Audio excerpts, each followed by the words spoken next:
Chapter 1561 to 1570।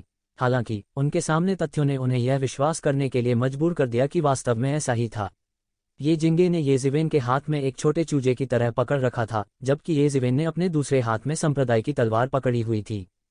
संप्रदाय की तलवार अभी भी उसके हाथ में संघर्ष कर रही थी, अंतहीन भनभनाहट की आवाज़ों के साथ येजिवेन के हाथों से मुक्त होने की कोशिश कर रही थी। हालांकि येजिवेन ने जल्दी से इसे दबा दिया। यह क्या ऐसा हो सकता है कि मैं चीजें देख रहा हूं? किसी ने अविश्वास से उनके सामने के दृश्य को देखा और हकलाया। कोई कल्पना कर सकता है कि वे कितने हैरान थे। येजिवेन के एक हाथ में ये जिंगे और दूसरे हाथ में संप्रदाय की तलवार थी। उसने उदासीनता से कहा, मैं ये जिंगे को दूर ले जा रहा हूं। अगर इंपीरियल कबीले के लोग उसे वापस ले जाना चाहते हैं तो कानून प्रवर्तन हॉल में आएं। यह मामला उचित व्याख्या के बिना समाप्त नहीं होगा। येजिवेन ने उपहास किया और फिर ये क्यूओंग, ये कियान और ये शुकोन के साथ आकाश में गायब हो गए। नहीं, ये जिंगे को येजिवेन ले गया। क्या ऐसा हो सकता है कि मैं चीजों को देख रहा हूं? हे भगवान, कुछ बड़ा होने वाला है, कुछ बड़ा होने वाला है। येजिवेन ने न केवल ये जिंगे को हराया बल्कि वो ये जिंगे को भी ले गया।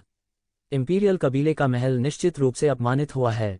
उन्होंने इसके लिए कहा। वे हर 2 या 3 दिनों में येजिवेन को उकसाते थे, लेकिन वे येजिवेन की ताकत का पता नहीं लगा सकते थे।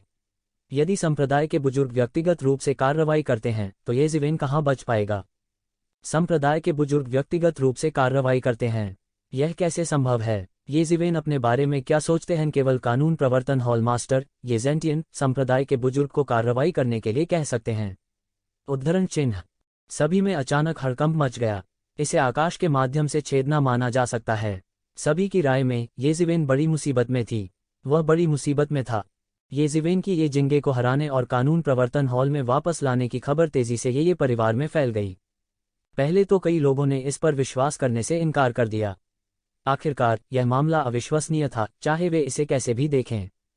येजिवेन केवल युवा पीढ़ी का एक उभरता हुआ सितारा था, जबकि ये जिंगे ये कबीले के उन 5 अत्याचारियों में से एक था जो पुरानी पीढ़ी के शक्तिशाली लोगों के साथ कंधे से कंधा मिलाकर खड़े हो सकते थे। उसकी हैसियत को येजेंटियन, ये कियान और ये कबीले के अन्य बड़े शॉट्स के बाद दूसरे स्थान पर भी कहा जा सकता है। लेकिन अब येजिवेन वास्तव में उसे कानून प्रवर्तन हॉल में वापस ले गया, जैसे एक बाज एक चूजे को पकड़ता है। येजिवेन ने रास्ते में कुछ भी नहीं छुपाया, इसलिए कई लोगों ने इस दृश्य को देखा और इस मामले की गति को तेज कर दिया।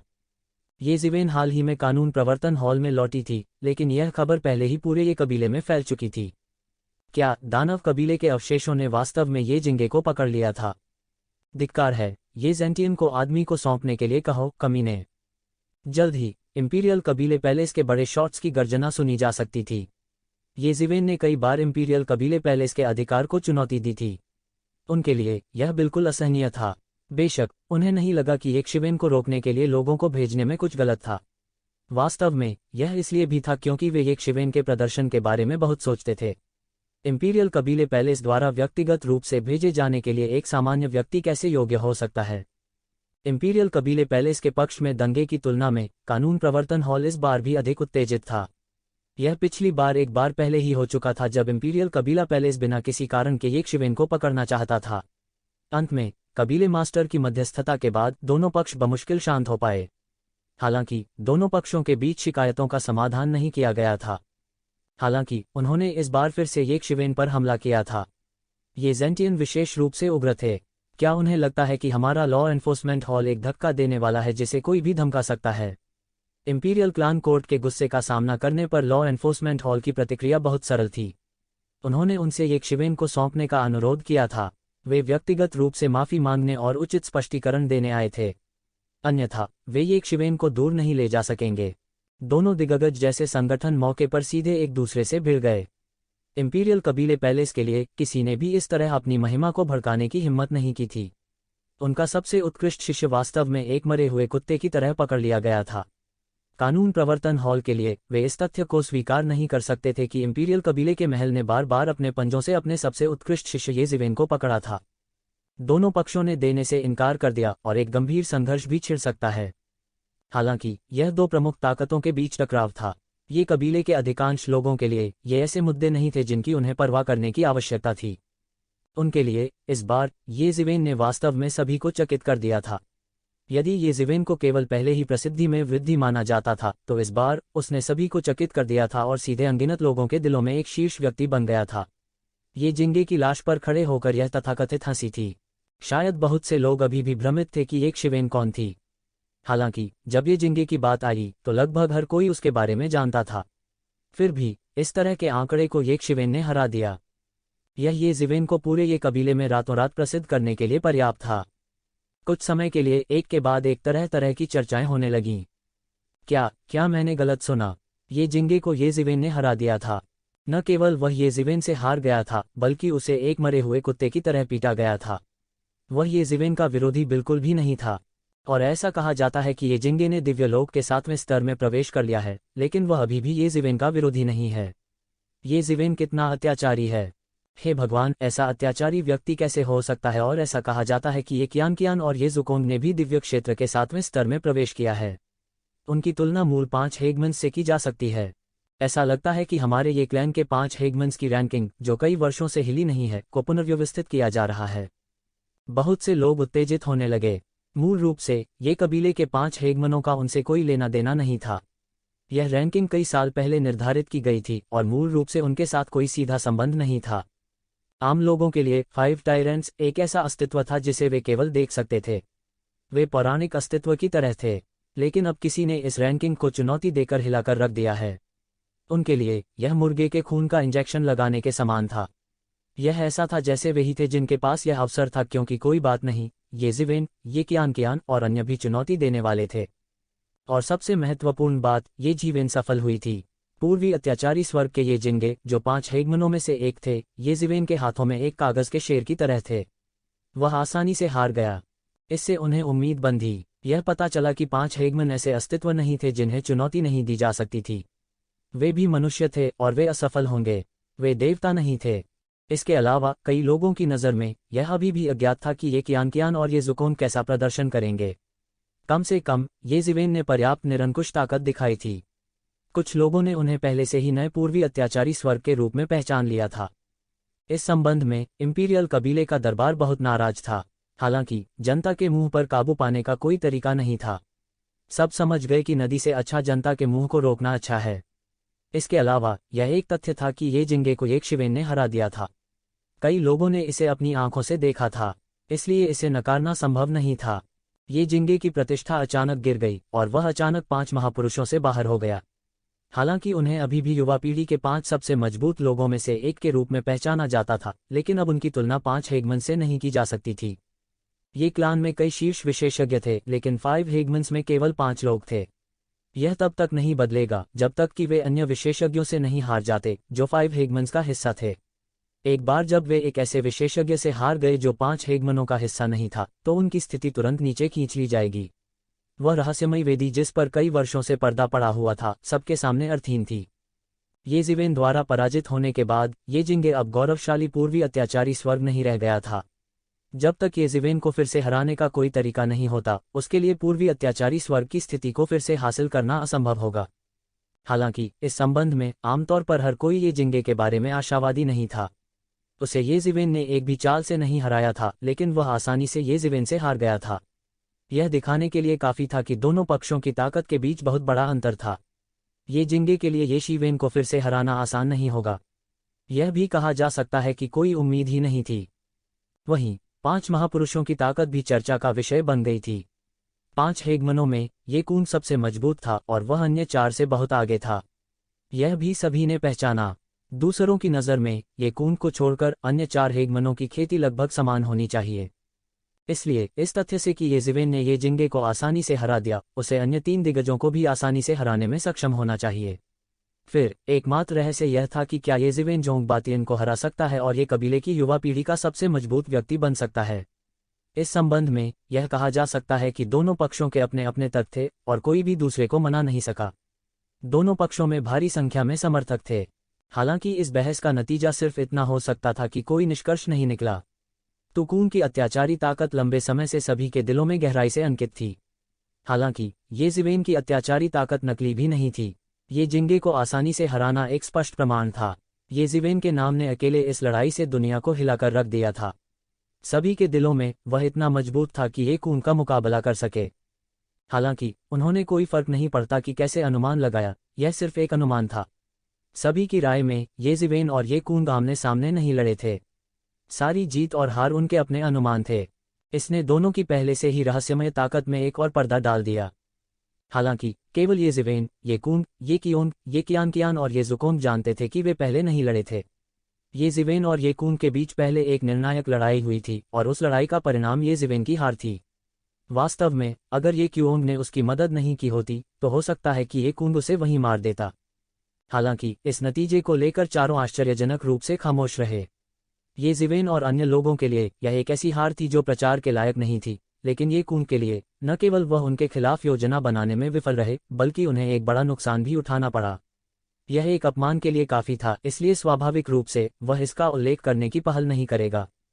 इन लोगों की चुप्पी के नीचे ये ज़िवेन और ये कूंग के बीच बहस अंतहीन थी। हालांकि इस निष्कर्ष पर पहुंचने का कोई तरीका नहीं था कि कौन मजबूत था। हालांकि इन चर्चाओं के साथ ये ज़िवेन की प्रतिष्ठा भी बढ़ी थी। अचानक ये परिवार में हर कोई ये ज़िवेन की प्रतिष्ठा के बारे में जानता था। यहाँ तक कई बूढ़े लोग जो कई वर्षों से बंद कमरे में प्रशिक्षण ले रहे थे, ये ज़िवेन के बारे में जानते थे क्योंकि ये परिवार में चर्चा होती थी। वे जानते थे कि युवा पीढ़ी में एक ऐसा चरित्र होता है। उसने अप्रत्याशित रूप से पिछले 5 हेगमन को हरा दिया था। कई पुराने साथी असाधारण रूप से चौंक गए। उनके लिए यह बिल्कुल असंभव था। अतीत में ऐसे लोग थे जो 5 पाखंडियों को गिराने में कामयाब रहे। हालांकि वे लोग फीनिक्स पंख और किलिन सिंह जितने दुर्लभ थे। ऐसा इसलिए था क्योंकि 5 महापुरुषों का निर्णय बहुत पहले ही कर लिया गया था। इसके अलावा वे ये परिवार में सबसे उत्कृष्ट प्रतिभाशाली व्यक्ति थे। परिवार के उच्च अधिकारी के विभिन्न संसाधनों के अलावा इसने उन्हें बहुत कम समय में सभी को पीछे छोड़ने की अनुमति दी। फिर वे धीरे धीरे नेतृत्व करेंगे। उदाहरण के लिए ये परिवार के शीर्ष विशेषज्ञों का वर्तमान बैच ज्यादातर 5 हेगमन से था। इस तरह की स्थिति में देर से आने वालों के लिए पलटवार करना और मूल 5 हेगमन को अपने साथ नीचे खींचना असंभव था। जो लोग ऐसा कर सकते थे वे सभी प्रमुख पात्र थे जो स्वर्ग और पृथ्वी को हिला सकते थे। उनकी भविष्य की उपलब्धियां असीमित थीं। इसके अलावा यह कहा जा सकता है कि ऐसे व्यक्ति को मारना पहले से ही बहुत कठिन था। वर्तमान में ये जिंगे दिव्य लोक के 7वें स्तर पर था। अंत में वो भी ये ज़िवेन से हार गए। दूसरे शब्दों में उसके पास कम से कम आकाशीय क्षेत्र के 7वें स्तर की युद्ध शक्ति थी। ऐसा व्यक्ति ये परिवार में एक विशालकाय व्यक्ति था। प्राचीन बेरेंस महाद्वीप में वह एक प्रभावशाली व्यक्ति भी थे। कौन यह कहने का साहस करेगा कि वे निश्चित रूप से उसे मार सकते हैं, जब तक यह एक आकाशीय क्षेत्र विशेषज्ञ नहीं था। हालांकि उस स्तर के विशेषज्ञ के कार्रवाई करने की संभावना बहुत कम थी। इसके अलावा ये ज़ेंटियन कोई ऐसा व्यक्ति नहीं था जिसके साथ छल किया जाए। इसलिए कई लोगों की नज़र में ये ज़िवेन का उदय पहले से ही कुछ ऐसा था जिसे टाला नहीं जा सकता था। यह भी कहा जा सकता है कि यह अजेय था। यदि यह एक सामान्य व्यक्ति होता तो यह भी कहा जा सकता था कि दिव्य क्षेत्र का 7वां स्तर शिखर तक बढ़ गया है। उस समय वे प्रतिभाशाली लोग भी यह नहीं कह सकते थे कि आकाशीय क्षेत्र का 7वां स्तर विकसित नहीं हुआ है। वे अभी चरम पर नहीं बढ़े थे। उनकी नज़र में यह एक और अद्वितीय विशेषज्ञ था जो ऊपर उठने वाला था। इस गति के आधार पर उसे स्वर्ग के अंत तक पहुंचने में अधिक समय नहीं लगेगा। यदि स्वर्ग क्षेत्र का 6वां और 7वां दिव्य चरण एक दहलीज था, तो स्वर्ग क्षेत्र का 9वां दिव्य चरण और स्वर्ग क्षेत्र का अंतिम दिव्य चरण भी एक विशाल दहलीज था। स्वर्ग क्षेत्र के 7वें आकाशीय चरण के ऊपर के सभी विशेषज्ञ प्राचीन बेरेंस महाद्वीप में बड़े शॉट्स थे।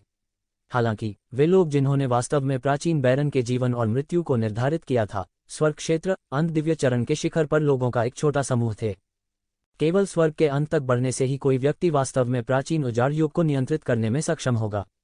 स्वर्ग क्षेत्र का कोई भी अंत विशेषज्ञ एक अत्यंत शातिर व्यक्ति था और वे एक सेना में स्वतंत्र रूप से यात्रा कर सकते थे। ये ज़िवेन की प्रसिद्धि और भी अधिक शानदार हो गई क्योंकि ये बूढ़े लोग उस पर ध्यान देने की श्रेणी में शामिल हो गए।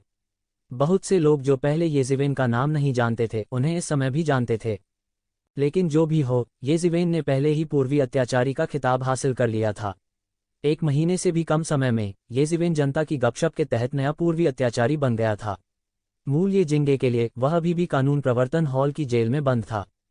कानून प्रवर्तन हॉल और इंपीरियल कबीले पैलेस के बीच का झगड़ा लंबे समय से चल रहा था। इस मुद्दे पर दोनों पक्ष और भी अधिक जिद्दी थे और कोई भी देने के लिए तैयार नहीं था। क्षमता थी तो जिंगे को उनके द्वारा हिरासत में लिया गया था, जिसने इंपीरियल कबीले पैलेस को गुस्से में अपने दांत पीसने को मजबूर कर दिया था। हालांकि उनके पास कोई विकल्प नहीं था। ये जिंगे अब कानून प्रवर्तन हॉल के हाथों में था और वे इसके बारे में कुछ भी नहीं कर सकते थे। हालांकि वे इतनी आसानी से झुकने को कैसे तैयार हो सकते हैं। पहले वे येज़िवेन को प्राधिकरण के बिना पकड़ना चाहते थे, लेकिन अंत में वे केवल कबीले मास्टर को उनकी मदद नहीं करने दे सकते थे। हालांकि उस घटना ने इंपीरियल कबीले पैलेस को हार का सामना करना पड़ा। इंपीरियल कबीले पैलेस गलत था और वे कभी भी झुके नहीं थे। अब अकेले रहने दें। लॉ एन्फोर्समेंट हॉल भी देने को तैयार नहीं था। अगर इंपीरियल क्लान पैलेस इस बार संतोषजनक जवाब नहीं दे सका तो वे ये जिंगे को अपने पूरे जीवन के लिए लॉ एन्फोर्समेंट हॉल की जेल में बैठने देंगे। कानून प्रवर्तन हॉल में कई बड़े शॉट युद्ध लड़ने के लिए चिल्ला रहे थे। वे बरसों से दबे अपने गुस्से को बाहर निकालना चाहते थे। कौन किससे डरता था? संक्षेप में, वे दयालु नहीं हो सकते थे। येज़िवेन, जिसने ऐसा तूफान खड़ा किया था, एकांत में ऐसे छिप गया जैसे कुछ हुआ ही न हो। पिछले 6 महीनों में उसने किलिन मांस के शेष आधे हिस्से को छुपाया और पचा लिया। यह किलिन वास्तव में एक प्राचीन शुभ पशु होने के योग्य था। यह अत्यंत शक्तिशाली था और कई कीमती औषधीय जड़ी बूटियों को पकाने के साथ मिलकर औषधीय प्रभाव अद्भुत कहा जा सकता था। लगभग आधे साल की एक छोटी सी अवधि में येज़िवेन ने अपने दायरे को पूरी तरह से समेकित कर लिया था और उसकी ताकत बहुत बढ़ गई थी। सीधे दिव्य क्षेत्र के चौथे स्तर के शिखर तक पहुंच गया था। वह दिव्य क्षेत्र के चौथे स्तर के शिखर तक पहुंचने से केवल एक कदम दूर था। उस समय वह आधिकारिक तौर पर दिव्य क्षेत्र के 5वें स्तर को पार करना शुरू कर सकता था। जब उसने दिव्य क्षेत्र के 5वें स्तर में कदम रखा तो वह वास्तव में दिव्य क्षेत्र के 8वें स्तर के स्वामी के साथ प्रतिस्पर्धा कर सकता था।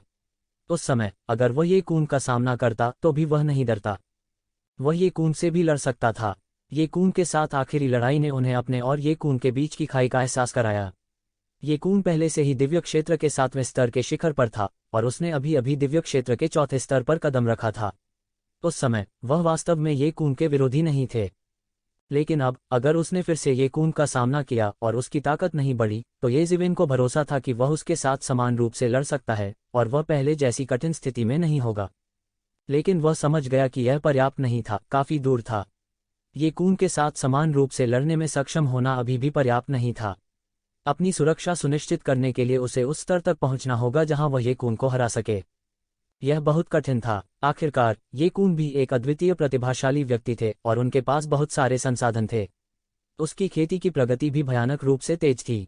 सामान्य परिस्थितियों में उसके लिए ये कून को दबाना असंभव था। यदि वह सामान्य परिस्थितियों पर निर्भर रहता तो 2 साल से अधिक समय के बाद वह दिव्य क्षेत्र के चौथे स्तर के शिखर पर कदम रखने में सक्षम होता। उस समय ये कून शायद पहले ही दिव्य क्षेत्र के 8वें स्तर पर कदम रख चुका होगा और वह अभी भी येज़िवेन का विरोधी नहीं होगा। इसलिए वह केवल दूसरा रास्ता खोज सका, विशेष रूप से 5 तत्वों के आयुवान आरेख जो उसने पहले प्राप्त किया था, जिसने उसे एक बड़ी आशा दी। यदि वह 5 तत्वों के आयुवान आरेख को पुनर्स्थापित कर सकता है तो भले ही ये कून ने आकाशीय क्षेत्र के 8वें आकाश में कदम रखा हो, फिर भी वह उसके द्वारा दबा हुआ होगा। यह एक दिव्य उपकरण था जो पहले ही स्वर्ग के स्तर को पार कर चुका था। अब 5 तत्वों की आयुवान आरेख के 5 तत्वों में से पृथ्वी तत्व को छोड़कर, जो अभी भी बरकरार था, अन्य तत्व पूरी तरह से गायब थे और उन्हें सुधारना और पुनर्स्थापित करना कोई आसान काम नहीं था। 5 एलिमेंट्स की आयुवान डायग्राम एक शक्तिशाली अस्तित्व था जो एक स्वर्गीय स्तर के उपकरण के स्तर को पार कर गया। इसलिए इसे परिष्कृत करने के लिए आवश्यक सामग्री भी असाधारण थी। उनमें से जल तत्व को उत्तरी अंडरवर्ल्ड के सबसे उत्तरी भाग में परिष्कृत करने की आवश्यकता थी। हालांकि उत्तरी अंडरवर्ल्ड जंगल के सबसे उत्तरी भाग में स्थित था, जो मानव जाति का क्षेत्र नहीं बल्कि दानव जाति का क्षेत्र था। इसके अलावा दानव जाति में भी उत्तरी अंडरवर्ल्ड अभी भी सबसे उत्तरी क्षेत्र था। यदि कोई उत्तरी अंडरवर्ल्ड तक पहुंचना चाहता है तो उसे पूरे दानव क्षेत्र को पार करना होगा और उत्तरी अंडरवर्ल्ड तक पहुंचने के लिए अनगिनत खतरों का सामना करना होगा। और ये तो बस शुरुआत थी। उत्तरी अंडरवर्ल्ड में अनगिनत शक्तिशाली अशुभ जानवर रहते थे। यहाँ तक दानव जाति के बिजली घरों के पास भी इन शक्तिशाली अशुभ जानवरों से निपटने का कोई तरीका नहीं था। उल्लेख नहीं करने के लिए कई भयानक राक्षस जानवर थे जो पौराणिक युग के बाद से अस्तित्व में थे, जैसे कि पौराणिक कुनपेंग, जो एक शक्तिशाली अस्तित्व था जो बाढ़ के ड्रैगन को खिलाता था। कुनपेंग उत्तरी अंडरवर्ल्ड में रहते थे और उत्तरी अंडरवर्ल्ड ठंडा पानी उत्तरी अंडरवर्ल्ड की गहराई में था। उत्तरी अंडरवर्ल्ड सागर में एक उत्तरी अंडरवर्ल्ड फ्रिगेट वाटरपूल था। यह एक चमत्कार था। अन्य पानी की तुलना में उत्तरी अंडरवर्ल्ड का ठंडा पानी बिल्कुल अलग था। इसे असंगत भी कहा जा सकता है। यहाँ तक उसका घनत्व और तापमान भी अलग अलग था, इसलिए यह एक पूल बना सकता है। इनका उल्लेख 5 तत्वों के सर्वोच्च द्वारा पीछे छोड़ी गई पांडुलिपियों में किया गया था। जल तत्व के हिस्से को परिष्कृत करने के लिए कहा जा सकता है कि 5 तत्व सर्वोच्च आग और पानी से गुजरे हैं। कई मोड़ और मोड़ थे और सबसे बड़ा कारण यह था कि एक भयानक अशुभ जानवर कुनपेंग था। कुनपेन का घोंसला अंडरवर्ल्ड के उत्तरी ठंडे पानी के पूल में था। स्वाभाविक रूप से इस राक्षस के मुंह से भोजन छीनना कठिन था। हालांकि यह भी एकमात्र तरीका था। अन्य तत्वों की तुलना में जल तत्व ही एकमात्र ऐसा तत्व था जिसे ये जीवेन के पास पूरा करने का मौका था। उदाहरण के लिए अग्नि तत्व को पूरा करने के लिए किसी को नॉन मिंगली फायर प्राप्त करना पड़ता था। हालांकि हर कोई जानता था कि नॉन मिंगली फायर का जन्म फीनिक्स के साथ हुआ था। अब कोई नहीं जानता था कि फीनिक्स कहाँ चला गया था। नॉन मिंगली फायर कहाँ मिल सकता है? यह अपने आप में एक अवास्तविक चीज थी, इसलिए ये जीवेन केवल उत्तरी अंडरवर्ल्ड के ठंडे पानी को निशाना बना सकती थी। सौभाग्य से पांडुलिपियों में यह भी उल्लेख किया गया है कि कुनपेंग समय समय पर उत्तरी अंडरवर्ल्ड ठंडे पानी के पूल को छोड़ देगा और फिर दानव क्षेत्र में मारने और शिकार करने के लिए उड़ान भरेगा। जब तक यह भर नहीं गया, यह उत्तरी अंडरवर्ल्ड ठंडे पानी के पूल में अपने घोंसले में वापस आ गया। यह उसका मौका था और उसका एकमात्र मौका था। यदि वह उत्तरी अंडरवर्ल्ड के ठंडे पानी को प्राप्त कर सकता है और जल तत्व को पूरा कर सकता है, तो 5 तत्वों की युआन आरेख तुरंत स्वर्ग के स्तर के शिखर पर पहुंच जाएगा, जो कि 8 खजाने स्वर्ग और पृथ्वी की कड़ाही जैसे अस्तित्व के बराबर था। ये शिवेन के लिए यह बहुत महत्वपूर्ण था। ऐसा ही हुआ कि थोड़े समय में उसकी खेती फिर से नहीं बढ़ सकी। ये जीवेन ने तुरंत दानव क्षेत्र उत्तरी अंडरवर्ल्ड में जाने और उत्तरी अंडरवर्ल्ड ठंडे पानी को प्राप्त करने का फैसला किया। उसकी वजह से कानून प्रवर्तन हॉल और इंपीरियल कबीले कोर्ट के बीच टकराव के लिए वह इस समय इसकी परवाह नहीं कर सकता था। शीर्ष 100 की लड़ाई से पहले केवल 2 साल से थोड़ा अधिक समय बचा था। ज्यादा समय नहीं बचा था। ये शिवेन के लिए समय सबसे कीमती चीज थी। चूंकि वह अपनी साधना को कम समय में दिव्य सत्ता के 5वें स्तर तक उन्नत करने के लिए पारंपरिक तरीकों का उपयोग नहीं कर सकता था, तो वह अन्य तरीकों का उपयोग करेगा। यदि वह 5 तत्वों के युआन आरेख को पूरी तरह से परिष्कृत कर सकता है, तो भले ही उसकी साधना में थोड़ी सी भी प्रगति न हुई हो, उसकी लड़ने की शक्ति में पृथ्वी को हिला देने वाले परिवर्तन होंगे। यह सोचकर वह बिना किसी हिचकिचाहट के तुरंत ही राक्षस प्रदेश की ओर चल पड़ा। क्या आप दानव क्षेत्र में जाना चाहते हैं? आपको इसके बारे में ध्यान से सोचना होगा। दानव का क्षेत्र हमारे मानव साम्राज्य जैसा नहीं है। हर जगह राक्षस हैं। डेविल रेस की तुलना में डेमन रेस ज्यादा बेहतर नहीं है। वे समान रूप से क्रूर हैं। एक बार जब वे आपकी पहचान जान लेते हैं, तो आप दानव जाति द्वारा शिकार किए जा सकते हैं। जब ये जेंटियन को पता चला कि ये जीवेन दानव क्षेत्र में जाना चाहता है, तो वह थोड़ा हैरान हुए बिना नहीं रह सका। वह ये जीवेन के साहस से हैरान रह गया। मानव कबीले के लिए दानव क्षेत्र अभी भी एक रहस्यमय देश था। मानव कबीले के बीच याओ झाओ के प्रमुख होने का कारण काफी हद तक था, क्योंकि याओ झाओ ने एक दानव कबीले की पहचान के साथ मानव कबीले के बीच चलने का साहस किया था। इसके अलावा उसने अपने लिए ऐसा नाम बनाया और ऐसा नहीं लगा कि घेर लिए जाने का डर है। अतीत में जियागू झेंगहाओ की तरह, हालांकि उन्होंने एक बार हजारों मील तक दानव क्षेत्र में पीछा किया था। ऐसा इसलिए था क्योंकि वह उस समय केवल कानून घोषणा क्षेत्र में थे। उसने दानव कबीले के उच्च अधिकारियों का ध्यान बिल्कुल भी आकर्षित नहीं किया। कौन अपने अस्तित्व की परवाह करेगा जिसने उसे एक ही बार में मारने की क्षमता दी? लेकिन फिर भी जियागू झेंगहाओ के लिए यह बाल बाल बच गया था। वह लगभग कई बार मरा।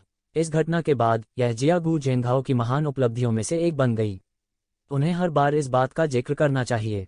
यह सबसे मोटे कारणों में से एक था कि वह ये कियान का सामना क्यों कर सकता था। इन बातों से यह देखना कठिन नहीं था कि दानवीय क्षेत्र कितना खतरनाक था। यहाँ तक कि दानव वंश भी अन्य 3 कुलों से बहुत घृणा करता था, क्योंकि बहुत समय पहले दानव कबीले प्राचीन बैरन के शासक हुआ करते थे। वर्तमान अधिपतियों में से एक मानव कबीला दानव कबीले के लिए सिर्फ भोजन था। अब वे बराबरी पर थे और यहाँ तक सबसे उपजाऊ भूमि पर भी कब्जा कर लिया था। वे दानव कुल से भी अधिक अत्याचारी थे। यह बोधगम्य था कि मानव वंश के प्रति उनका किस प्रकार का दृष्टिकोण था। हाँ, लेकिन मेरा अपना तरीका है। मुझे सुरक्षित रूप से दानव भूमि में प्रवेश करने में सक्षम होना चाहिए। मेरे लिए यह भी एक तरह का अनुभव है। केवल इस तरह की खतरनाक स्थिति में ही मेरी ताकत में तेजी से सुधार हो सकता है। मास्टर, आप यह भी जानते हैं कि शीर्ष 100 प्रतियोगिता में केवल 2 वर्ष शेष हैं। समय अभी भी मेरे लिए बहुत तंग है, ये जीवेन ने कहा। हाँ, यह सच है, लेकिन आपको यह समझना होगा कि मौजूदा स्थिति में मुझे डर है कि यह कहना अतिशयोक्ति नहीं होगी कि अराजकता आ रही है। अपेक्षाकृत बोलना, शीर्ष 100 रैंकिंग के लिए प्रतिस्पर्धा वास्तव में नगण्य है। यह भी संभव है कि इसे अंत में रद्द कर दिया जाएगा, ये जेंटियन ने कहा। अराजकता के आगमन के कारण ही मुझे अभ्यास करने के लिए कड़ी मेहनत करने की आवश्यकता है। इस अराजक दुनिया में केवल मजबूत ही अपनी रक्षा कर सकते हैं, चाहे वह शीर्ष 100 रैंकिंग के लिए प्रतिस्पर्धा करने के लिए हो या इस अराजक दुनिया में खुद को बचाने के लिए। मेरे पास और कोई विकल्प नहीं है, ये जीवेन ने कहा। अगर ऐसा है तो मैं अब आपको मनाने की कोशिश नहीं करूंगा, मैं कानून प्रवर्तन हॉल को आपके लिए डेटा रूम खोलने का आदेश दूंगा। आप वहां जाने से पहले दानव पृथ्वी के बारे में जानकारी देख सकते हैं। हालांकि बहुत सारी जानकारी बहुत पहले से है और सटीक नहीं हो सकती है, यह कुछ भी नहीं से बेहतर है, ये जेंटियन ने कहा। इंपीरियल कबीले के न्यायालय के लिए आपको इसके बारे में चिंता करने की जरूरत नहीं है।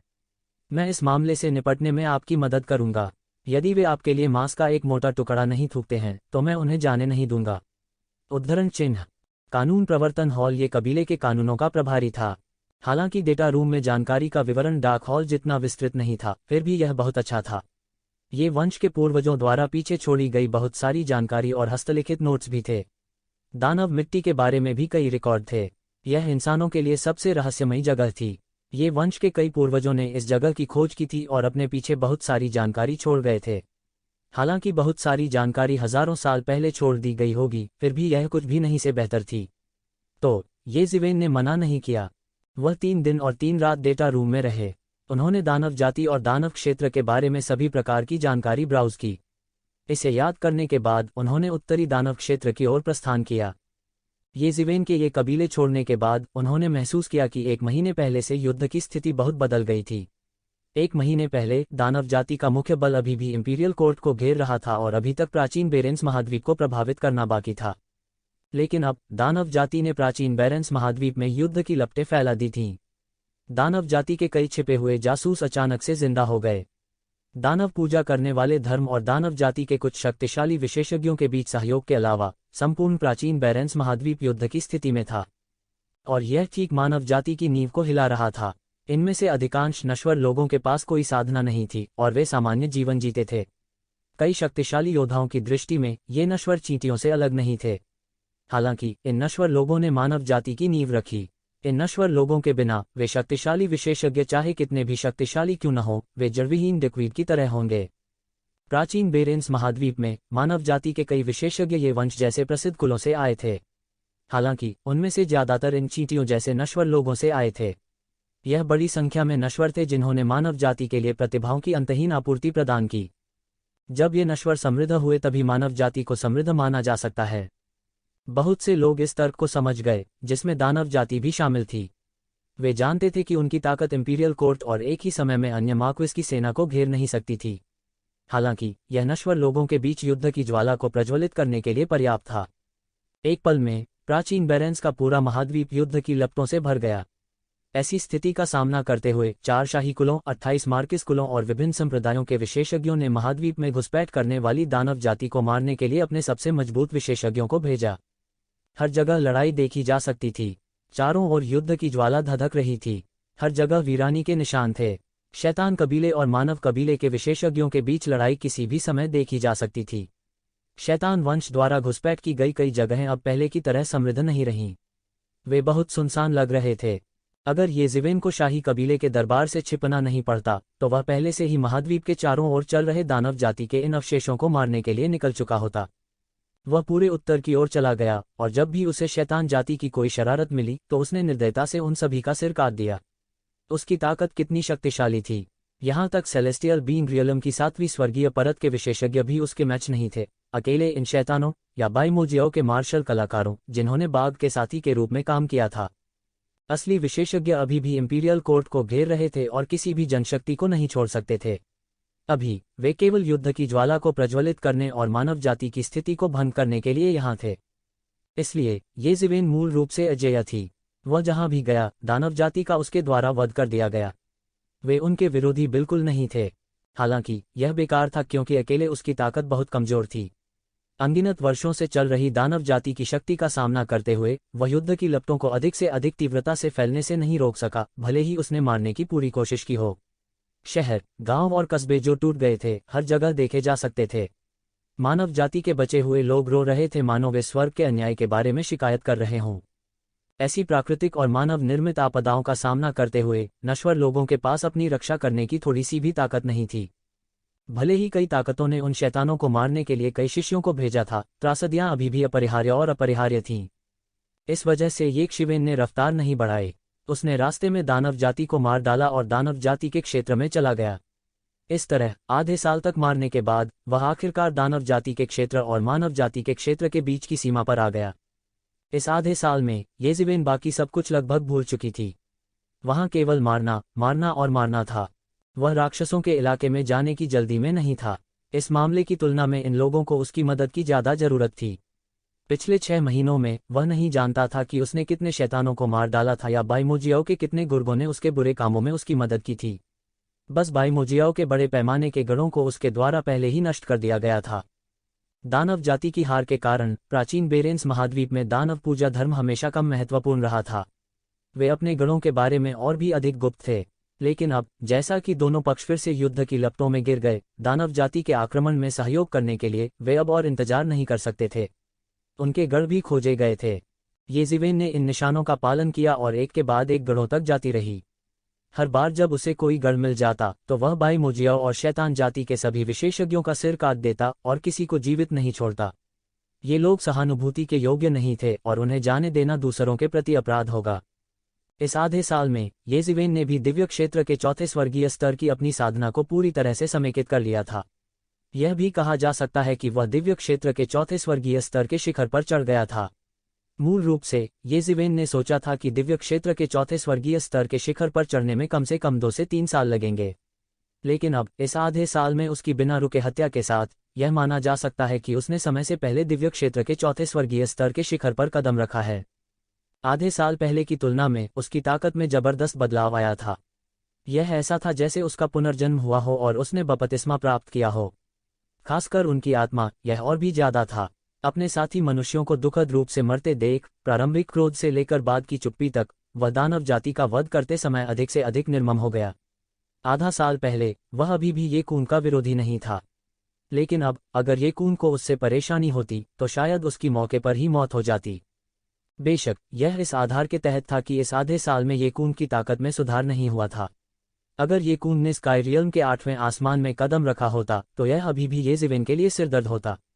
लेकिन यह भी एक अच्छी बात का प्रतिनिधित्व करता है क्योंकि वह ये खून की ताकत को पकड़ने में सक्षम होगा। येज़िवेन ने आकाश में मायास्मा को देखा। इसने एक प्राकृतिक बाधा का निर्माण किया, मानव साम्राज्य और दानव क्षेत्र को 2 पूरी तरह से अलग दुनिया में अलग कर दिया। जहां तक नजर जा सकती थी यह रेखा अंतहीन थी, क्षितिज में गायब हो रही थी। प्राचीन बेरेंस महाद्वीप के मध्य क्षेत्र के विपरीत जो मानव अस्तित्व के लिए उपयुक्त था, दानव क्षेत्र एक बंजर भूमि या यहां तक एक ऐसी जगह से अलग नहीं था जहां जीवित रहना असंभव था। उनमें से मायास्मा सबसे बड़ी कठिनाई थी। दानव क्षेत्र में यह पूरे वर्ष मवाद से भरा रहता था। साधारण लोग इसमें बिल्कुल भी जीवित नहीं रह सकते थे। उसके बाद दानव जाति को सिंहासन से नीचे खींच लिया गया। उसके बाद मानव जाति और विभिन्न नस्लों की संबद्ध सेना ने केवल उनका दानव क्षेत्र के बाहर पीछा किया। वे इसकी गहराई में नहीं गए क्योंकि राक्षसों के क्षेत्र में पर्यावरण मनुष्यों जैसे कमजोर जीवों के जीवित रहने के लिए उपयुक्त नहीं था। जिन योद्धाओं ने अच्छी तरह से खेती की थी उनके लिए माया कुछ भी नहीं थी। हालांकि आम लोगों के लिए मायामा उन्हें मारने के लिए पर्याप्त था। इसलिए मानव जाति ने दानव जाति का दानव क्षेत्र में पीछा करना जारी नहीं रखा। सबसे पहले खरगोश अभी भी मानव जाति को चाहेगा और जब कुत्ता चिंतित होगा तो वह दीवार पर कूद जाएगा। उस समय यह मानव जाति को घातक नुकसान पहुंचा सकता है। दूसरे, अगर वे इस जगह को जब्त कर लेते तो भी आम लोग जीवित नहीं रह पाते। बहुत अधिक रणनीतिक मूल्य नहीं था। बेशक कई शक्तिशाली योद्धाओं के लिए दानव पृथ्वी भी एक खजाना भूमि थी। क्योंकि वहां कई बंजर पहाड़ियां और उच्छृंखल नदियां थीं, इसने कई स्वर्गीय सामग्रियों और सांसारिक खजाने को भी पोषित किया। बहुत से ऐसे स्थान थे जिनमें घना म्यामामा था, जिसमें दानव जाति भी प्रवेश नहीं कर सकती थी और जीवित नहीं रह सकती थी। इसलिए पर्यावरण अभी भी वैसा ही था जैसा कि अनगिनत साल पहले था और यहाँ तक कई अच्छे खजाने भी थे। इसलिए राक्षसों के क्षेत्र में कई शक्ति घर हर दिन इन खजानों में घुसने और प्राप्त करने का प्रयास करेंगे। इस वजह से दानव जाति अन्य जातियों, विशेष रूप से मानव जाति के पावरहाउस के प्रति बहुत संवेदनशील थी, जो कि दानव जाति की आंखों का कांटा था। दानव क्षेत्र में खजाने निस्संदेह राक्षस जाति के मुंह में मांस थे। यदि अन्य जातियों के शक्तिशाली लोग हिस्सा चाहते हैं तो यह बाघ के मुंह से दांत निकालने जैसा होगा। यह बस अक्षम्य था। इसके अलावा विभिन्न जातियों के विशेषज्ञ अपनी आभा को छुपा सकते थे, लेकिन उन्हें बदलने का कोई तरीका नहीं था। इसलिए ज्यादा से ज्यादा वे यही कर सकते थे कि अंदर घुसकर देखें कि क्या वे कुछ हासिल कर सकते हैं। उनके पास इन राक्षसों का सामना करने का कोई रास्ता नहीं था। हालांकि येज़िवेन चिंतित नहीं थे क्योंकि उन्होंने पहले ही सांस रोकने की तकनीक को बहुत उच्च स्तर तक विकसित कर लिया था। यहाँ तक अगर वह खुद को एक शैतान के रूप में भेष में रखता तो यह कोई समस्या नहीं होगी। उस राक्षस जाति का उल्लेख नहीं करना जिसने लिंकी को भी अभ्यास करने के लिए अवशोषित कर लिया था। वह तुरंत मिस्मा में चला गया। उसका रूप ज्यादा नहीं बदला, उसने केवल अपने शरीर पर ऑरा को बदला और वह काफी था। ऐसा इसलिए था क्योंकि राक्षसी जाति के कई सदस्य भी मानव रूप में परिवर्तित हो सकते थे। यह अजीब नहीं था, उन्हें अलग करने का वास्तव में सटीक तरीका उनके प्रभामंडल के माध्यम से था। विभिन्न जातियों के प्रभामंडल बहुत भिन्न थे। हालांकि यह उसके लिए कुछ भी नहीं था। उसकी आभा छुपाने की तकनीक आसानी से उसके रूप को बदल सकती थी, जो दूसरों को बेवकूफ बनाने का सबसे आसान तरीका था। मानव जाति के विपरीत दानव क्षेत्र में दानव जाति जनजातियों के रूप में मौजूद थी। क्योंकि वे मानव जाति के समान जाति के थे, दानव जाति 100 जातियों के गठबंधन की तरह थी। आकाश में उड़ने से लेकर जमीन पर दौड़ने तक कई अलग अलग जातियां थीं, बड़ी और छोटी। मानव जाति जैसा देश बनाना असंभव था। उनमें से अधिक ने जनजातियां बनाईं और एक जनजाति अक्सर एक जाति थी। जनजातियों के अलावा दानव जाति के सच्चे शासक थे 72 दानव सेनापति। प्रत्येक दानव कमांडर आकाशीय क्षेत्र में एक अस्तित्व था और अनगिनत जनजातियों पर शासन करता था। प्रत्येक दानव कमांडर के पास अनगिनत विशेषज्ञ थे और उनकी स्थिति मानव जाति के मार्किस कुलों के बराबर थी। 72 दानव कमांडरों के ऊपर 10 महान दानव राजा थे। प्रत्येक दानव राजा एक सर्वोच्च अस्तित्व था जो स्वर्ग और पृथ्वी का समर्थन कर सकता था, अत्यंत शक्तिशाली। दानव क्षेत्र में प्रवेश करने के बाद येज़िवेन का रुकने का कोई इरादा नहीं था। वह तुरंत दानव क्षेत्र से गुजरा और उत्तर अंडरवर्ल्ड की दिशा में उत्तर की ओर चला गया। मानव देशों की तुलना में दानव क्षेत्र में संहार भारी था। अनगिनत मानव देश थे। हालांकि लड़ाइयां भी होती थीं, समग्र स्थिति को स्थिर माना जाता था, दानव क्षेत्र के विपरीत जहां हर जगह हत्या होती थी। इस अराजक स्थिति ने येज़िवेन को विशाल दानव क्षेत्र को पार करते हुए पूरे 3 महीने बिताने को मजबूर कर दिया। रास्ते में येज़िवेन को लगभग हर दिन हर तरह की हत्या का सामना करना पड़ा। विशाल दानव क्षेत्र में कई रहस्यमय स्थान थे। दैत्य जाति भी इन स्थानों को स्पर्श करने का साहस नहीं करती थी। प्राचीन काल से वहां कई निषिद्ध स्थान थे और यहां तक कि कई प्रागैतिहासिक दानव जाति के दिग्गज भी उनमें रहते थे। ऐसे कई स्थान थे जिन्हें सर्वशक्तिमान दानव विशेषज्ञ भी छूने का साहस नहीं कर सकते थे। हालांकि येज़िवेन ने शैतानी मिट्टी के बारे में बहुत सारी जानकारी पढ़ी थी, लेकिन आखिरकार उन्होंने कभी भी व्यक्तिगत रूप से इसका अनुभव नहीं किया था। उल्लेख नहीं है, वह नहीं जानता था कि सूचना कब लिखी गई थी। इसके अलावा यहाँ तक वे वरिष्ठ लोग भी जो इस जानकारी को पीछे छोड़ गए थे, वे राक्षसों की धरती के अंदर यूं ही टहलने की हिम्मत नहीं करते थे, इसलिए उन्हें कई जगहों की जानकारी नहीं थी। अधूरी जानकारी के कारण येज़िवेन बेहद खतरनाक स्थिति में थी। विशेष रूप से तेज गति से उड़ने के मामले में वह कई बार गलती से कुछ राक्षस जानवरों की मांद में घुस गया था। उनमें से कुछ गहन साधना वाले प्रागैतिहासिक दानव पशु पूर्वज भी थे। ऐसा कहा जा सकता था कि येज़िवेन मौत के मुंह से बाल बाल बची थी। तभी वह बड़ी मुश्किल से भागने में सफल रहा। इस समय उन्होंने अंत में कई वरिष्ठों के नोटों के अर्थ को यह कहते हुए समझा कि दानव क्षेत्र खतरनाक था और इसमें प्रवेश करते समय सावधानी बरतनी चाहिए। अपनी वर्तमान ताकत के साथ वह अब आकाशीय क्षेत्र बिजलीघर को आकस्मिक रूप से मारने में सक्षम था, लेकिन वास्तव में उसे कई बार भागने के लिए मजबूर किया गया था। यह कहा जा सकता है कि इन 3 महीनों में उसने 100 से अधिक लड़ाइयों, बड़ी और छोटी लड़ाइयों का अनुभव किया था, और उनमें से आधे से अधिक का अंत उसके दयनीय स्थिति में भागने के साथ हुआ था। और यहाँ तक कुछ समय ऐसे भी थे जहाँ वह ऐसी स्थिति में था जहाँ उसके बचने का कोई मौका नहीं था, और अंत में वह अपने दांतों की खाल से बच निकला था। अन्यथा कोई फर्क नहीं पड़ता कि दानव क्षेत्र कितना विशाल था, अंत में पूरे दानव क्षेत्र को पार करने और उत्तरी अंडरवर्ल्ड में प्रवेश करने में उसे पूरे 3 महीने नहीं लगे होंगे। और यह तब था जब उसने एक दानव जाति का वेश धारण किया था। यदि वह एक मानव या कोई अन्य जाति होता तो शायद उसे इस पैमाने की लड़ाई से अधिक का सामना करना पड़ता, और यहाँ तक दानव जाति जनजाति के नियमित शक्तिघर भी उसे मारने के शिकार में भाग लेते। येज़िवेन को भी दानव जाति की गहरी नींव से गहरा सदमा लगा था। अपनी ताकत से इन सैकड़ों लड़ाइयों में आधे से ज्यादा लोग दहशत में भाग रहे थे। कोई कल्पना कर सकता है कि दानव जाति की नींव कितनी गहरी थी। यह एक भयानक दौड़ थी जिसने एक बार सुदूर पुरातनता पर शासन किया था। कोई आश्चर्य नहीं, जब दानव जाति फिर से प्रकट हुई और मानव जाति इंपीरियल कोर्ट को घेर लिया तो सभी जातियों ने प्रतिक्रिया व्यक्त की, केवल दानव जाति सबसे शांत थी। शायद इसी अतुलनीय शक्ति ने उन्हें पहाड़ पर बैठकर बाघों की लड़ाई देखने का मौका दिया। प्रजनन क्षमता के संदर्भ में दानव जाति वास्तव में मानव जाति से बहुत हीन थी, लेकिन दानव जाति मानव जाति की तुलना में सहज रूप से बहुत अधिक मजबूत थी। लड़ाई की इस क्रूर स्थिति के अलावा इसने दानव जाति में और अधिक प्रतिभाओं को उभरने का कारण बना। हालांकि मानव जाति ने भी इंपीरियल कोर्ट हेगेमनी की तरह जीनियस के बीच प्रतिस्पर्धा को बढ़ावा देने के लिए विभिन्न तरीकों का उपयोग करते हुए जानबूझकर फूके प्रजनन के मॉडल को अंजाम दिया, लेकिन किसी भी मामले में इस तरह की पागल और खूनी हत्या से तुलना करने का कोई तरीका नहीं था। उस तरह का रक्तपिपासु आभा जो जड़ से रिश्ता था, कुछ ऐसा था जिसे मानव जाति सीख नहीं सकती थी और सीख नहीं सकती थी। सौभाग्य से मानव जाति का सबसे बड़ा लाभ यह था कि उनके पास दानव जाति से अधिक लोग थे। इन 3 महीनों को मृत्यु से बाल बाल बचने वाला कहा जा सकता है, लेकिन यह बिना लाभ के नहीं था। सबसे बड़ा लाभ यह था कि उसने सफलतापूर्वक इस क्षेत्र को दिव्य क्षेत्र के चौथे स्तर पर धकेल दिया। मूल रूप से उसने सोचा था कि 3 साल बाद इस दायरे तक पहुंचना संभव होगा, लेकिन अब केवल आधा साल ही हुआ था और वह पहले ही इस दायरे में पहुंच चुका था।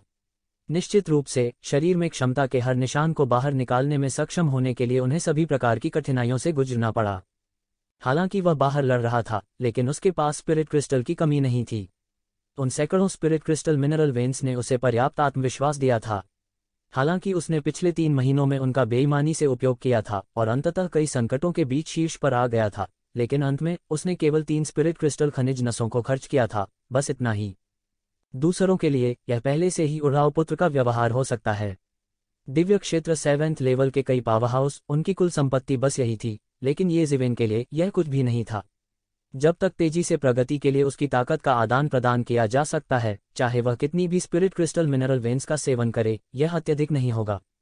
उस समय से अलग जब उसने अभी अभी आधा साल पहले दिव्य क्षेत्र के चौथे स्तर में प्रवेश किया था, वर्तमान ये ज़िवेन पहले से ही बड़े बदलावों से गुजर चुका था।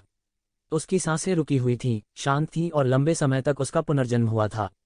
यह भी कहा जा सकता है कि वह कर्ज से आसानी से एक मुक्के से अपने मूल स्व को उड़ा सकता था। एक ही दायरे में भी ताकत में भारी अंतर था।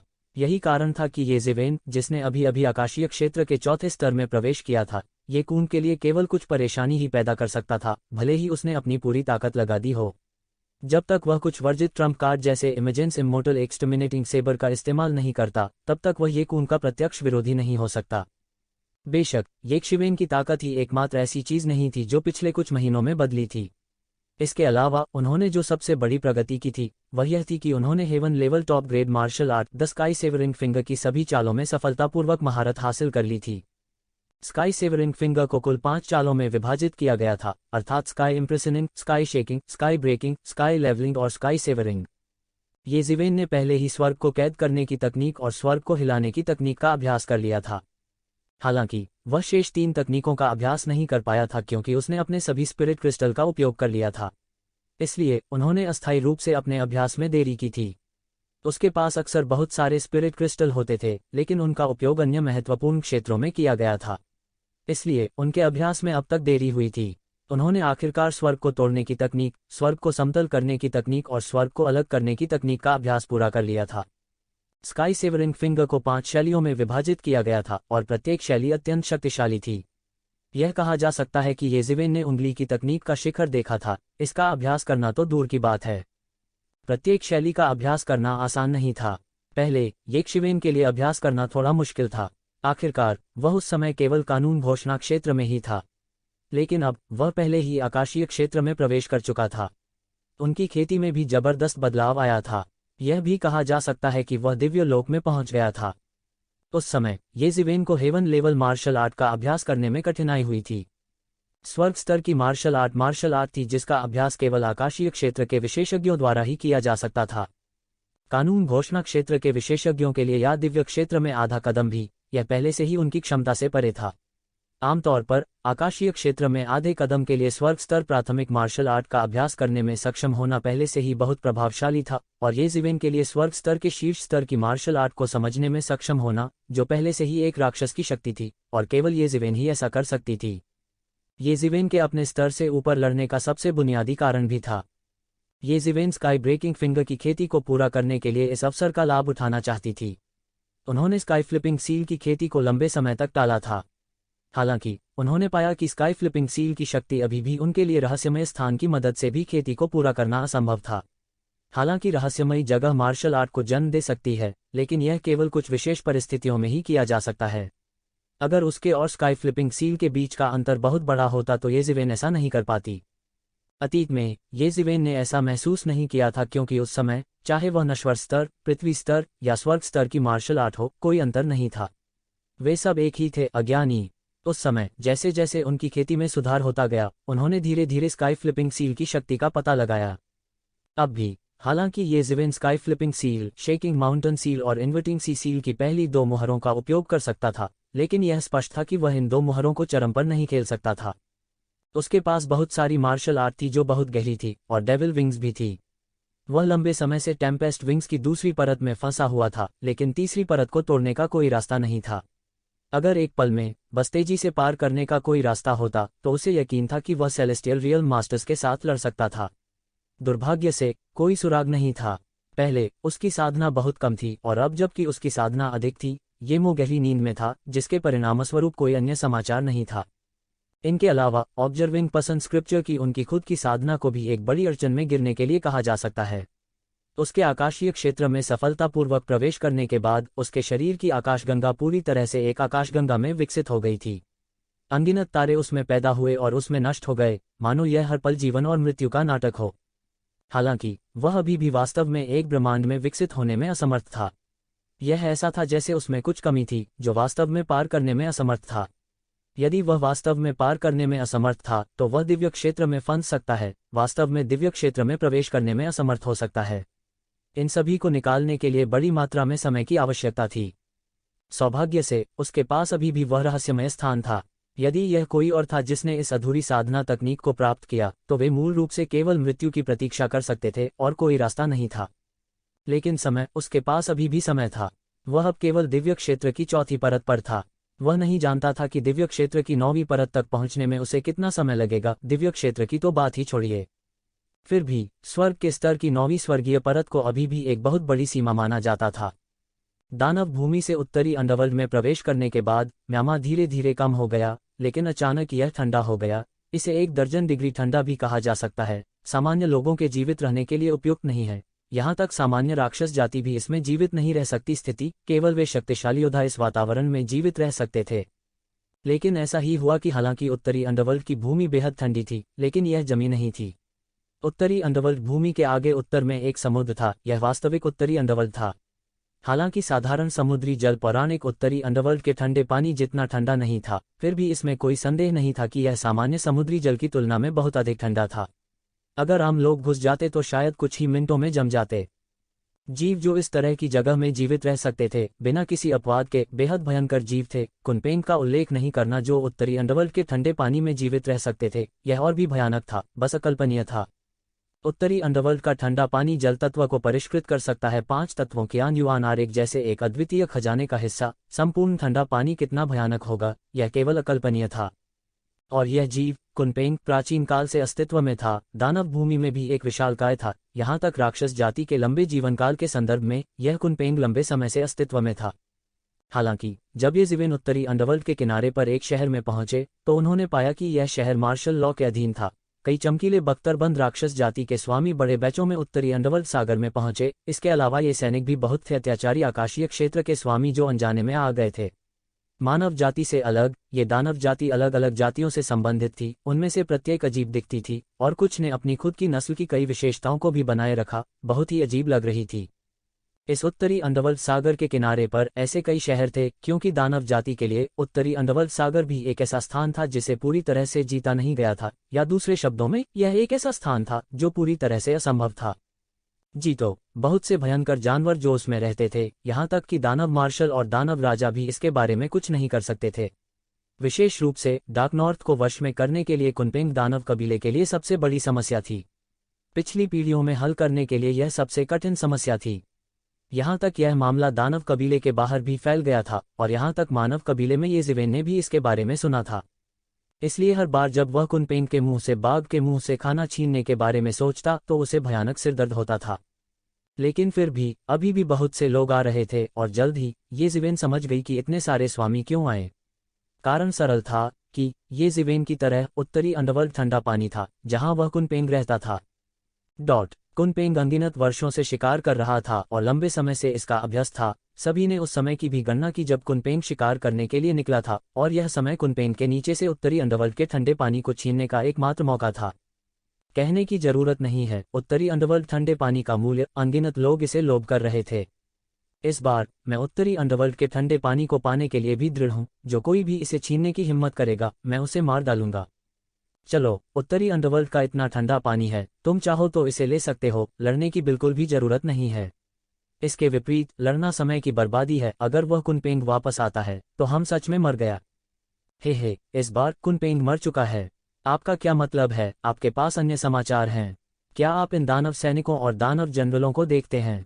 इस बार यह 10 दानव राजाओं में से एक जियू यंग दानव राजा की तैनाती है और यह उसके आदेश के तहत सबसे कुलीन फैंग सैनिक हैं। यह वास्तव में दानव राजा के नुकीले सैनिक हैं। कोई आश्चर्य नहीं कि वे इतने कुलीन हैं। मैंने देखा और स्वर्ग के दायरे से नीचे एक भी नहीं है। एक रेस्तरां में ये ज़िवेन ने चुपचाप सुना और उसका दिमाग सक्रिय हुए बिना नहीं रह सका। दानव भूमि में 10 राक्षस राजाओं ने दुनिया पर शासन किया और किसी भी राक्षस राजा के पास अकल्पनीय शक्ति और प्रभाव था। उन्होंने अनगिनत दानव सैनिकों और दानव जनरलों पर शासन किया और उनमें से सबसे शक्तिशाली निस्संदेह उनके आदेश के तहत नुकीले सैनिक थे। ये नुकीले सैनिक दानव राजा के निजी रक्षक थे और उनमें से कोई भी स्वर्ग क्षेत्र के ऊपर एक शक्तिशाली विशेषज्ञ था और उनमें से कोई भी एक प्रसिद्ध अस्तित्व था। सैनिकों के रूप में स्वर्ग क्षेत्र के योद्धाओं के साथ एक संगठित सेना दुनिया को व्यापक बनाने के लिए पर्याप्त थी और इसकी ताकत अकल्पनीय थी। हालांकि मैंने सुना है कि वर्तमान जियुइंग दानव राजा ने अभी पद संभाला है। ठीक है, वे कुनपेंग को क्यों लक्षित करेंगे? किसी ने अविश्वास में कहा। उनका विरोध करने वाले अनेक विशेषज्ञों का निर्दयतापूर्वक दमन किया गया। यहाँ तक पहले गुफा दानव कमांडर का भी उसके द्वारा नरसंहार किया गया था। उसके पूरे कबीले का सफाया कर दिया गया और लाशों को इकट्ठा करने की अनुमति नहीं दी गई। उसमें अब पहले जैसा दम नहीं रहा। अफवाह यह है कि उन्हें 9 सिर वाले शिशु जनजाति के पूर्वज की विरासत मिली थी। उनका ब्लडलाइन अभूतपूर्व रूप से शुद्ध है। अपनी प्रतिभा और 9 सिरों वाली शिशु जनजाति की कुछ खोई हुई मार्शल आर्ट के अलावा उसने अपने पिता को हराया और दानव राजा के रूप में सफल हुआ। उद्धरण चिन्ह 10 महान दानव राजा बदल गए थे। ये शिवेन ने अपनी आंखें टेढ़ी कर लीं। उनके दिल का सदमा जरा भी कम नहीं था। 10 महान दानव राजा मानव जाति के 4 मानव राजाओं के समकक्ष थे। कहने की जरूरत नहीं है, उनकी ताकत मजबूत थी और यह कोई सामान्य प्रतिस्थापन नहीं था। इसके बजाय इसे मानव राजा के वंशज ने मार डाला। इसमें कितना खून खराबा छुपा था। हालांकि दानव क्षेत्र की विशेष प्रकृति के कारण यह खबर बाहरी दुनिया में नहीं फैली। कम से कम यह उस हद तक नहीं फैला था जितना कि एक शिवेन को भी पता था। वर्तमान जियू यंग दानव राजा ने भी बड़ी संख्या में विशेषज्ञों को भेजा है। उनका उद्देश्य बहुत सरल है और वह इस कुनपेंग का वध करना है, कुनपेंग के रक्तसार को परिष्कृत करना है और अनंत जीवन प्राप्त करना है। अनंत जीवन असंभव, देवताओं के अलावा जो वास्तव में हमेशा के लिए जीवित रह सकते हैं। इसके अलावा यहाँ तक देवताओं को भी अनंत आकाश के रूप में जाना जाता है। क्या वे सभी एक एक करके गिर नहीं गए? जियू यंग दानव राजा पागल होना चाहिए। उद्धरण चिन्ह इस बिंदु पर वह व्यक्ति मदद नहीं कर सका लेकिन अपनी आवाज कम कर दी। भले ही वह स्वर्ग के दायरे में भी था, लेकिन उसकी पीठ पीछे एक शक्तिशाली दानव राजा के बारे में इस तरह बात करना कई लोगों के लिए मौत की तलाश करने के समान था। कौन जानता है, लेकिन यह भी संभव है कि इस कुनपेंग में पहले से ही देवत्व हो। यह कुनपेंग पौराणिक युग से अस्तित्व में है। इसके अलावा प्राचीन मिथकों और किंवदंतियों में यह कुनपेंग ड्रैगन को खिलाता है। ड्रैगन रेस एक ऐसी रेस है जो देवताओं को चुनौती दे सकती है। इससे पता चलता है कि यह कुनपेंग कितना शक्तिशाली है। हो सकता है कि इसने वास्तव में अमृतत्व के रहस्य को समझ लिया हो, वरना एक कुनपेंग की उम्र के साथ भी उसके लिए अब तक जीना असंभव है। यह सही है। ईश्वरों के बिना एक युग में अमरता एक वर्जित विषय बन गया है। भले ही हमारे जीवनकाल मानव जाति की तुलना में बहुत अधिक हो, चाहे हम कितने भी लंबे समय तक जीवित रहें, फिर भी हम एक दिन मरेंगे। इसके अलावा मानव जाति के पास 10 वर्ष की आयु में पूर्ण बुद्धि होती है। हो सकता है कि हमने सैकड़ों या हजारों वर्षों तक बुद्धि का विकास नहीं किया हो। वास्तव में हम मानव जाति से बहुत बेहतर नहीं हैं।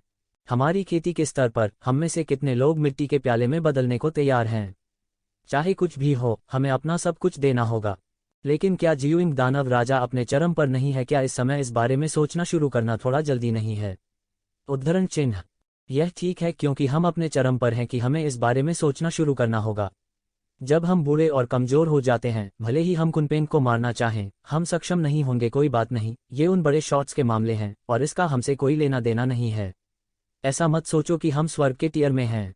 अगर हम इन मामलों में शामिल हो जाते हैं, तब भी हम अपनी मौत की मांग कर रहे होंगे। हम चींटियों से बेहतर नहीं हैं। बिल्कुल। आइए उत्तरी डार्क फ्रॉस्टी वाटर के बारे में सोचें।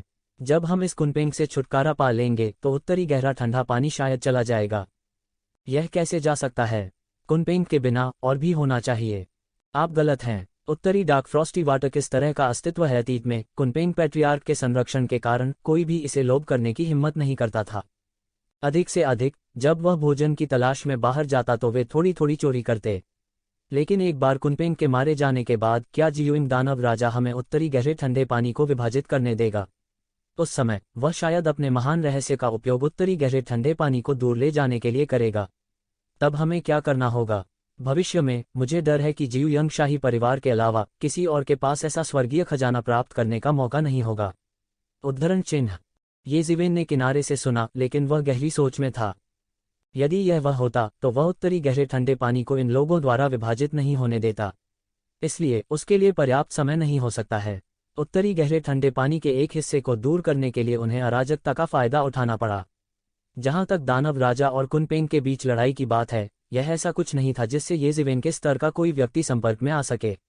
वह उस हद तक निर्भीक नहीं होता और उसे नहीं लगता था कि वह इस तरह के मामले में भाग ले सकता है। सौभाग्य से वह जल्दी आ गया। अगर वह देर से आया तो उसे डर था कि उत्तरी डार्क फ्रिजिड वाटर का उससे कोई लेना देना नहीं होगा। हालांकि अन्य विकल्प थे। नॉर्दर्न डार्क फ्रिजिड वाटर अपने आप में एक स्वर्ग और पृथ्वी की विषमता थी। यह केवल उत्तरी डार्क सी के सबसे गहरे हिस्से में विकसित हुआ। कुछ ऐसा जो स्वाभाविक रूप से उत्तरी गहरे ठंडे पानी की जगह ले सकता है, बहुत बुरा नहीं हो सकता है, और इसे प्राप्त करना बहुत मुश्किल था। हमें स्वाभाविक रूप से इसकी परवाह करने की जरूरत नहीं है, लेकिन ऐसे लोग हैं जो बाघ के मुंह से खाना छीनना चाहते हैं। हाँ, इस बार 9 सिरों वाला भयंकर दानव राजा कुनपेंग का शिकार करने के लिए बहुत दृढ़ है, और इसने कई पुराने राक्षसों को भी आकर्षित किया है जो गहरे पहाड़ों में खेती कर रहे हैं। ये जिवेन को बस एक कमरा मिला और ध्यान करते हुए वह चुपचाप कुनपेंग के जन्म के दिन की प्रतीक्षा कर रहा था। और जैसे जैसे समय नजदीक आता गया, एक के बाद एक कई शक्तिशाली स्वामी आए, जिनमें दानव कबीले की अद्वितीय प्रतिभाओं की कोई कमी नहीं थी। हालांकि 9 सिरों वाला भयंकर दानव राजा इन लोगों के आगमन के प्रति पूरी तरह से उदासीन लग रहा था, या यह कहा जा सकता है कि उसने इन लोगों की बिल्कुल भी परवाह नहीं की और यह महसूस नहीं किया कि ये लोग उसके लिए कोई बाधा उत्पन्न कर सकते हैं। 10 दिनों तक ये जिवेन ने सराय में पूरे 10 दिनों तक प्रतीक्षा की और अपनी आत्मा को सर्वोत्तम स्थिति में समायोजित किया। और जैसे ही ये शिवेन इंतजार करने से थोड़ा अधीर होने लगी, अचानक एक भयानक जोर ने कुचल दिया। यह अत्यंत भयानक था और वह शक्तिशाली आध्यात्मिक शक्ति हर चीज को कुचलकर मौत के घाट उतार देने में सक्षम प्रतीत हो रही थी। इस भयानक दबाव में ये जिवेन के पूरे शरीर की हड्डियां चरमराने लगी और वह अपने शरीर को सीधा नहीं कर सका। यहां तक कि उसका अत्याचारी शरीर भी ऐसी स्थिति में था, दूसरों की तो बात ही छोड़िए। ये जिवेन ने विरोध करने के लिए जल्दी से अपनी मार्शल शक्ति का इस्तेमाल किया और उसके बाद ही वह स्वतंत्र रूप से आगे बढ़ सका। इस समय बाहर अचानक कोलाहल मच गया और केवल अनगिनत मास्टर्स को चिल्लाते हुए सुना जा सकता था, जल्दी से सुरक्षा को सक्रिय करें, अगर कुनपेंग अंदर आता है तो हम सब खत्म हो गए हैं। तुम सब चुप रहो, क्या तुम 9 सिरों वाले भयंकर दानव राजा को नहीं देख सकते? यह कुनपेंग इस समय मर चुका है, सुरक्षा को सक्रिय करो। क्या तुम मुझसे मजाक कर रहे हो? मुझे बाहर जाने दो, मैं अभी भी लड़ाई देखना चाहता हूं दो अद्वितीय गुरुओं के बीच। कुनपेंग यहाँ है। ये जिवेन तुरंत अपनी दिव्य भावना से बह गए और उन्होंने देखा कि आकाश में एक काला बादल आकाश को ढंक रहा था, और उन्हें नहीं पता था कि यह सैकड़ों मील या हजारों मील सीधे आसपास के आकाश को ढंक रहा था। हिस कुनपेंग, ये जिवेन ने शून्य में शून्य को देखा और उस भयानक जानवर को देखा जो दूर तक फैला हुआ था। उत्तरी अंडरवर्ल्ड में कुन नामक एक मछली थी और कुन का आकार अज्ञात था, हजारों मील। यह पेंग नामक पक्षी में बदल गया और पेंग का पिछला भाग अज्ञात था, हजारों मील लंबा, और जब यह उड़ता था तो इसके पंख आकाश में बादलों की तरह होते थे। हालांकि एक शिवेन ने कुछ विशाल भयंकर जानवर देखे थे। यह पहली बार था जब उसने इतना बड़ा जानवर देखा था और वह वास्तव में एक नज़र में इसका अंत नहीं देख सका। इस समय ये जिवेन के दिमाग में कुछ पूर्ववर्तियों द्वारा छोड़े गए हस्तलिखित नोटों में कुनपेंग के बारे में कुछ रिकॉर्ड सामने आए।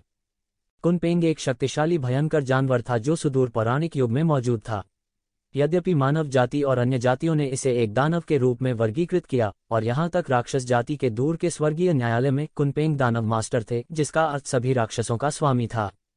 ऐसे कई लोग भी थे जिन्होंने कहा कि यह कुनपेंग अब दानव सम्राट युग का दानव गुरु नहीं था, बल्कि केवल एक वंशज था। हालांकि कई दानव जातियों के दिलों में कुनपेंग अच्छी बात नहीं थी। कुनपेंग का शरीर अतुलनीय रूप से विशाल था और हर बार जब वह भोजन के लिए शिकार करता था तो यह दानव जाति के लिए एक आपदा थी। हर बार जब कुनपेंग उत्तरी अंडरवर्ल्ड से बाहर निकलता था तो वह बड़ी संख्या में दानव जाति को खा जाता था। दानव राजा की तुलना में इस भयानक भयंकर जानवर के सामने कई राक्षसों की जाति के पास विरोध करने का कोई रास्ता नहीं था, और कुनपेंग द्वारा केवल असहाय रूप से निगल लिया जा सकता था, उसका भोजन बन गया। विशेष रूप से उत्तरी अंडरवर्ल्ड के पास के ये शहर, वे कुनपेंग से प्यार और नफरत करते थे। जब भी कुनपेंग भोजन के लिए शिकार करने के लिए बाहर आए, वे सबसे पहले पीड़ित थे, लेकिन उन्होंने जाने से इनकार कर दिया, और उत्तरी अंडरवर्ल्ड में अनगिनत धन ने उन्हें पूरे दानव क्षेत्र से आकर्षित किया।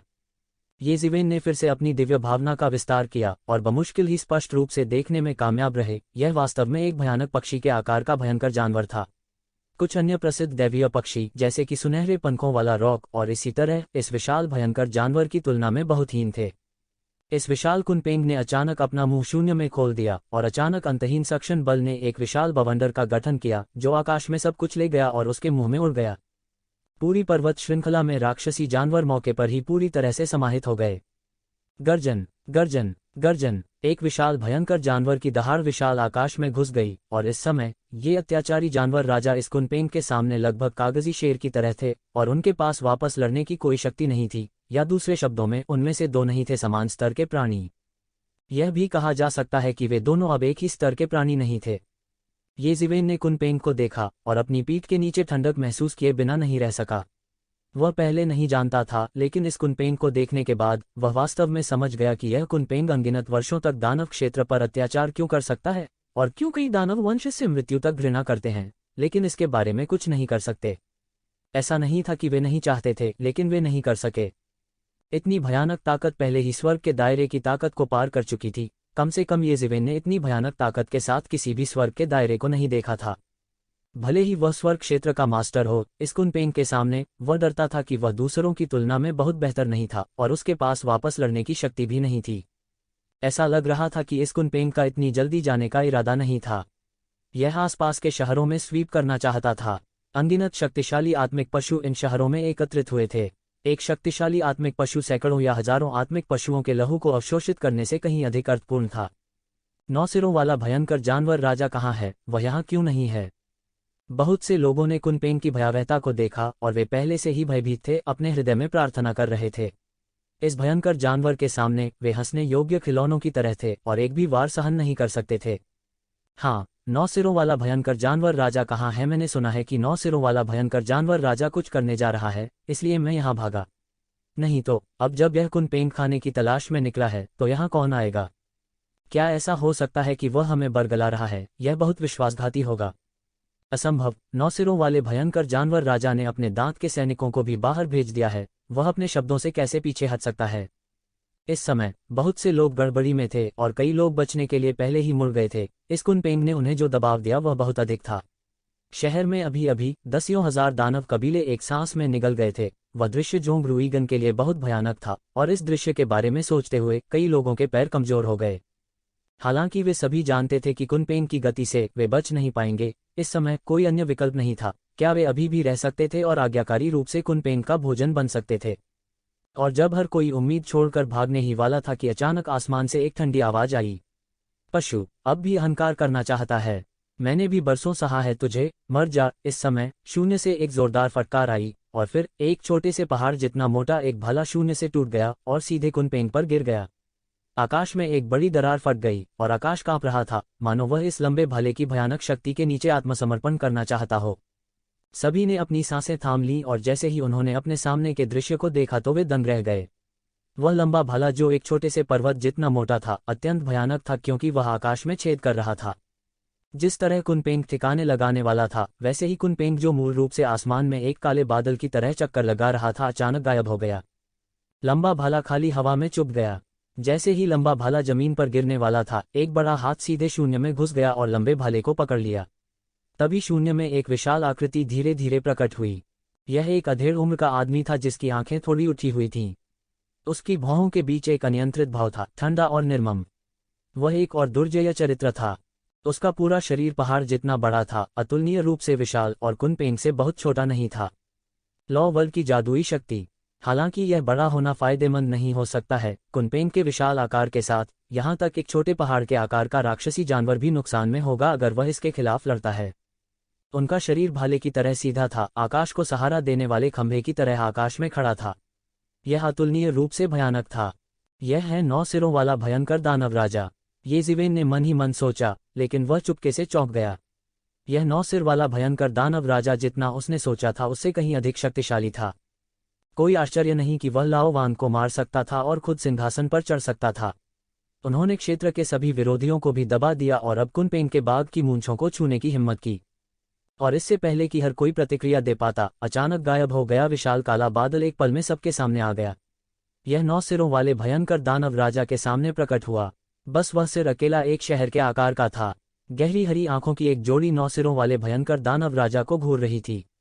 पंखों का वह जोड़ा अतुलनीय रूप से तेज लंबे ब्लेड के जोड़े जैसा था।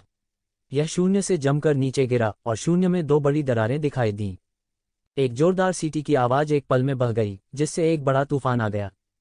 प्रतिक्रिया की ऐसी गति के साथ हर कोई बिल्कुल भी नहीं रह सकता था। केवल ये ज़िवेन, जिसने अपनी आंखों में देवत्व को संघनित किया और अपनी दृष्टि को बहुत बढ़ा दिया, मुश्किल से ही इतनी गति के साथ रह सका।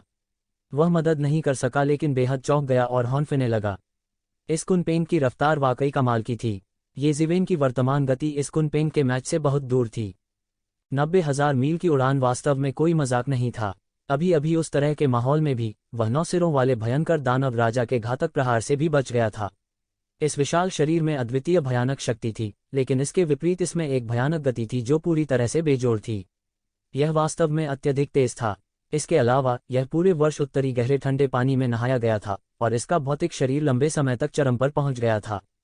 यह और ये ज़िवेन कुछ हद तक अलग अलग माध्यमों से समान प्रभाव रखते थे। यह ये ज़िवेन के दानव संस्करण की तरह था जिसे अनगिनत बार बढ़ाया गया था और अनगिनत बार मजबूत था। ये ज़िवेन का समान स्तर पर कोई प्रतिद्वंद्वी नहीं था और यहाँ तक जो उससे ऊंचे थे वे भी उसके समकक्ष नहीं थे। यह इन कुछ बिंदुओं पर भरोसा करके था कि वह चरम पर पहुंच गया था और कुछ मामूली लगने वाले बिंदु थे, लेकिन वे सभी मार्शल आर्ट की नींव थे। बात बस इतनी थी कि ये ज़िवेन शैतान के पंखों और अत्याचारी शरीर के धर्मग्रंथों पर निर्भर थी जिन्हें हासिल कर लिया गया था। दूसरी ओर यह कुनपेंग विशुद्ध रूप से जन्मजात था। इसकी जन्मजात अभिरुचि भयानक रूप से मजबूत थी, इसलिए इसने ड्रैगन कबीले को खाने की हिम्मत की, बिल्कुल बिना कारण नहीं। बूम! अनगिनत तूफान बह गए और शहर के शीर्ष पर गिर गए। शहर के पास अंदर सभी की सुरक्षा के लिए स्वचालित रूप से एक सुरक्षा कवच खड़ा करने के अलावा कोई विकल्प नहीं था। हिंसक हवाओं ने सुरक्षा कवच को लगातार उतार चढ़ाव का कारण बना दिया, जैसे कि अगले सेकंड में इसे उड़ा दिया जाएगा। लेकिन इस समय सभी को इतनी परवाह नहीं थी। वे सभी जियुइंग दानव राजा को शून्य में देखते थे कि वह इससे कैसे निपटेगा। भयानक शक्ति शून्य में उबल गई। सभी की निगाहों के नीचे जियुइंग दानव राजा ने उन 2 पंखों की परवाह नहीं की जो उस पर गिर रहे थे, केवल अपने भले को कुनपेंग की ओर धकेल रहे थे, जैसे कि वह इसे एक ही वार में मारना चाहता हो, भले ही दोनों पक्ष घायल हो जाएं। जैसे ही कुनपेंग के पंख काटे गए, जियुइंग दानव राजा का भाला पहले ही कुनपेंग के चेहरे में घुस गया। स्वोश! भाले ने खाली हवा में छेद किया, केवल आकाश में एक बड़ा छेद विस्फोट कर दिया। अराजकता एक धारा की तरह उंडेली गई, गहरे उत्तरी सागर में गिरती हुई, अंतहीन लहरें पैदा करती हुई। काय जानवर! जियुइंग दानव राजा ने तिरस्कारपूर्वक उपहास किया। सबसे महत्वपूर्ण क्षण में कुनपेंग अभी भी पीछे हट गया। जियुइंग दानव राजा से लड़ने की हिम्मत नहीं थी और जियुइंग दानव राजा को यह सब बहुत पहले से पता था। यदि यह कुनपेंग वास्तव में इतना ही बुद्धिहीन होता तो यह वर्षों में अनगिनत बार मारा गया होता। स्वोश! ऊर्जा की एक भयानक धार आकाश से कटकर आकाश की गहराइयों से नीचे गिरी। यह एक राक्षसी नदी की तरह मोटी थी और आकाश हिंसक रूप से हिल रहा था। एक पल में यह दुर्घटनाग्रस्त हो गया। इस समय जियुइंग दानव राजा के पीछे एक सांप जैसा शरीर वाला 4 पंजे वाला राक्षस दिखाई दिया। उसका शरीर उग्र लाल शल्कों और नीले शल्कों से ढका हुआ था और उसके 9 विशाल सर्प सिर थे। यह जियुइंग दानव राजा का वास्तविक शरीर था। एक लंबी गर्जना के साथ 9 सिरों ने आकाश की गहराई में ऊर्जा की विशाल धार की ओर ऊर्जा, बर्फ और आग की 2 धारें उगल दीं।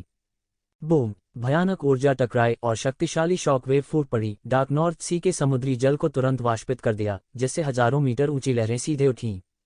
दूर से देखने पर यह अत्यंत भयानक था। शहर के कई राक्षसों ने जब यह दृश्य देखा तो अपने आप को पीला पड़े बिना न रोक सके। यहाँ तक अगर यह एक एवंटियर विशेषज्ञ होता तो इस तरह की लड़ाई में वह शायद एक सामान्य व्यक्ति से बेहतर नहीं होता। स्वोश! जियुइंग दानव राजा ने अपने पैर पटक दिए और उसकी आकृति सीधे शून्य में गायब हो गई। आकाश में केवल एक विशाल पदचिह्न रह गया, अंतरिक्ष बिखर गया और अराजकता फैल गई। जब भीड़ फिर से आई, जियुइंग दानव राजा पहले ही शून्य में अपना रास्ता मार चुका था और उसका लंबा भाला एक स्वर्गीय स्तंभ की तरह था जो आकाश में नाच रहा था। भले ही वे हजारों मील की दूरी पर अलग हो गए थे, फिर भी लड़ाई के बाद पूरे डार्क नॉर्थ सी में उथल पुथल की स्थिति पैदा हो गई। धिक्कार है जानवर, आज्ञाकारी रूप से आत्मसमर्पण कर दो। मुझे पता है कि तुम अब बूढ़े और कमजोर हो और अब उतने शक्तिशाली नहीं रहे जितने पहले हुआ करते थे। जियुइंग दानव राजा की अहंकारी आवाज आसमान से आई। फिर रॉक की भयानक दहाड़ सुनाई दी और समय समय पर आसमान से खून की बारिश हुई। कोई नहीं जानता था कि यह रॉक का था या जियुइंग दानव राजा का। दोनों के बीच युद्ध शून्य की गहराई तक पहुंच गया था और बहुत से लोग इसे तब तक नहीं देख सकते थे जब तक कि वे पीछे न चले जाएं। लेकिन इतनी बड़ी लड़ाई का पालन करने और देखने की हिम्मत कौन करेगा? तो यह कुनपेंग भी बुरा हो सकता है। कोई आश्चर्य नहीं कि वह पहले की तुलना में बहुत कम शक्तिशाली है। हाँ, अफवाह यह है कि यह रॉक देवताओं को निगलने की हिम्मत भी करता है। हालांकि जियुइंग दानव राजा शक्तिशाली है, फिर भी वह किंवदंतियों में देवताओं के बराबर नहीं है। भीड़ में अचानक भगदड़ मच गई। जैसा कि दो अद्वितीय स्वामी शून्य में एक के बाद एक लड़े, भीड़ ने अचानक राहत महसूस की, जैसे कि भयानक दबाव अचानक बिना किसी निशान के गायब हो गया था और वे अंत में एक सांस ले सकते थे। हालांकि इसके बाद जमकर हंगामा हुआ। भीड़ को आखिरकार एहसास हुआ कि अब रॉक को जियुइंग दानव राजा ने रोक दिया था, इसलिए अब उनके लिए रॉक के घोंसले का पता लगाने का सबसे अच्छा तरीका था। इसके अलावा रॉक ने अनगिनत वर्षों तक डार्क नॉर्थ सी पर कब्जा कर लिया था और कई शक्तिशाली स्वामी उसके हाथों दुखद रूप से मर गए थे। डार्क नॉर्थ सी के अंदर किसी तरह का खजाना होने की संभावना थी और अगर वे इसे प्राप्त कर सकते थे तो यह रातों रात अमीर होने के बराबर था। कई लोगों ने अचानक दो भयंकर पुरुषों के किसी भी समय वापस आने की संभावना की परवाह नहीं की और जल्दबाजी में शहर से बाहर कूद गए और डार्क नॉर्थ सी की ओर उड़ने लगे। ये जिवेन भी इन लोगों में से थी और उसकी गति बहुत तेज थी। थोड़ी देर में वह पहले ही भीड़ के सामने कूद गया था, लेकिन ये जिवेन ने जल्द ही पाया कि पूरे डार्क नॉर्थ सी को वास्तव में किसी ने अवरुद्ध कर दिया था और यह कोई और नहीं बल्कि जियुइंग दानव राजा के अधीन टूथ सोल्जर्स थे। तंबू।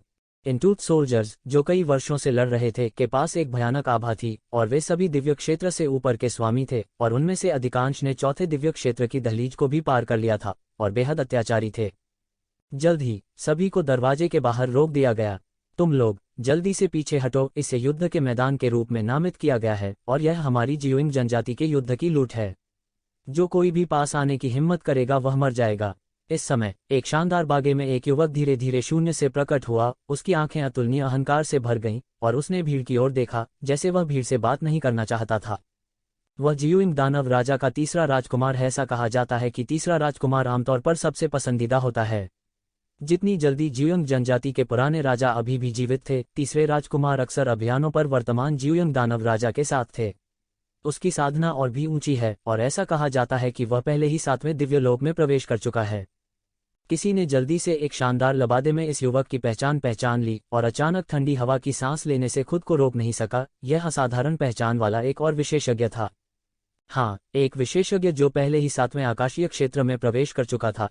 चाहे वह कितना भी छोटा क्यों न हो, उसे निश्चित रूप से एक विशेषज्ञ माना जा सकता है और अपनी कम उम्र पर जोर देना उसका अपमान होगा।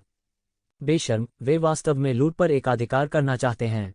अचानक बहुत से लोग धर्मी आक्रोश से भर गए, जैसे कि उन्हें याद नहीं आ रहा था कि यह वास्तव में इसलिए था क्योंकि जियुइंग दानव राजा ने कुनपेंग को रोक दिया था और उन्हें ऐसा अवसर मिला था।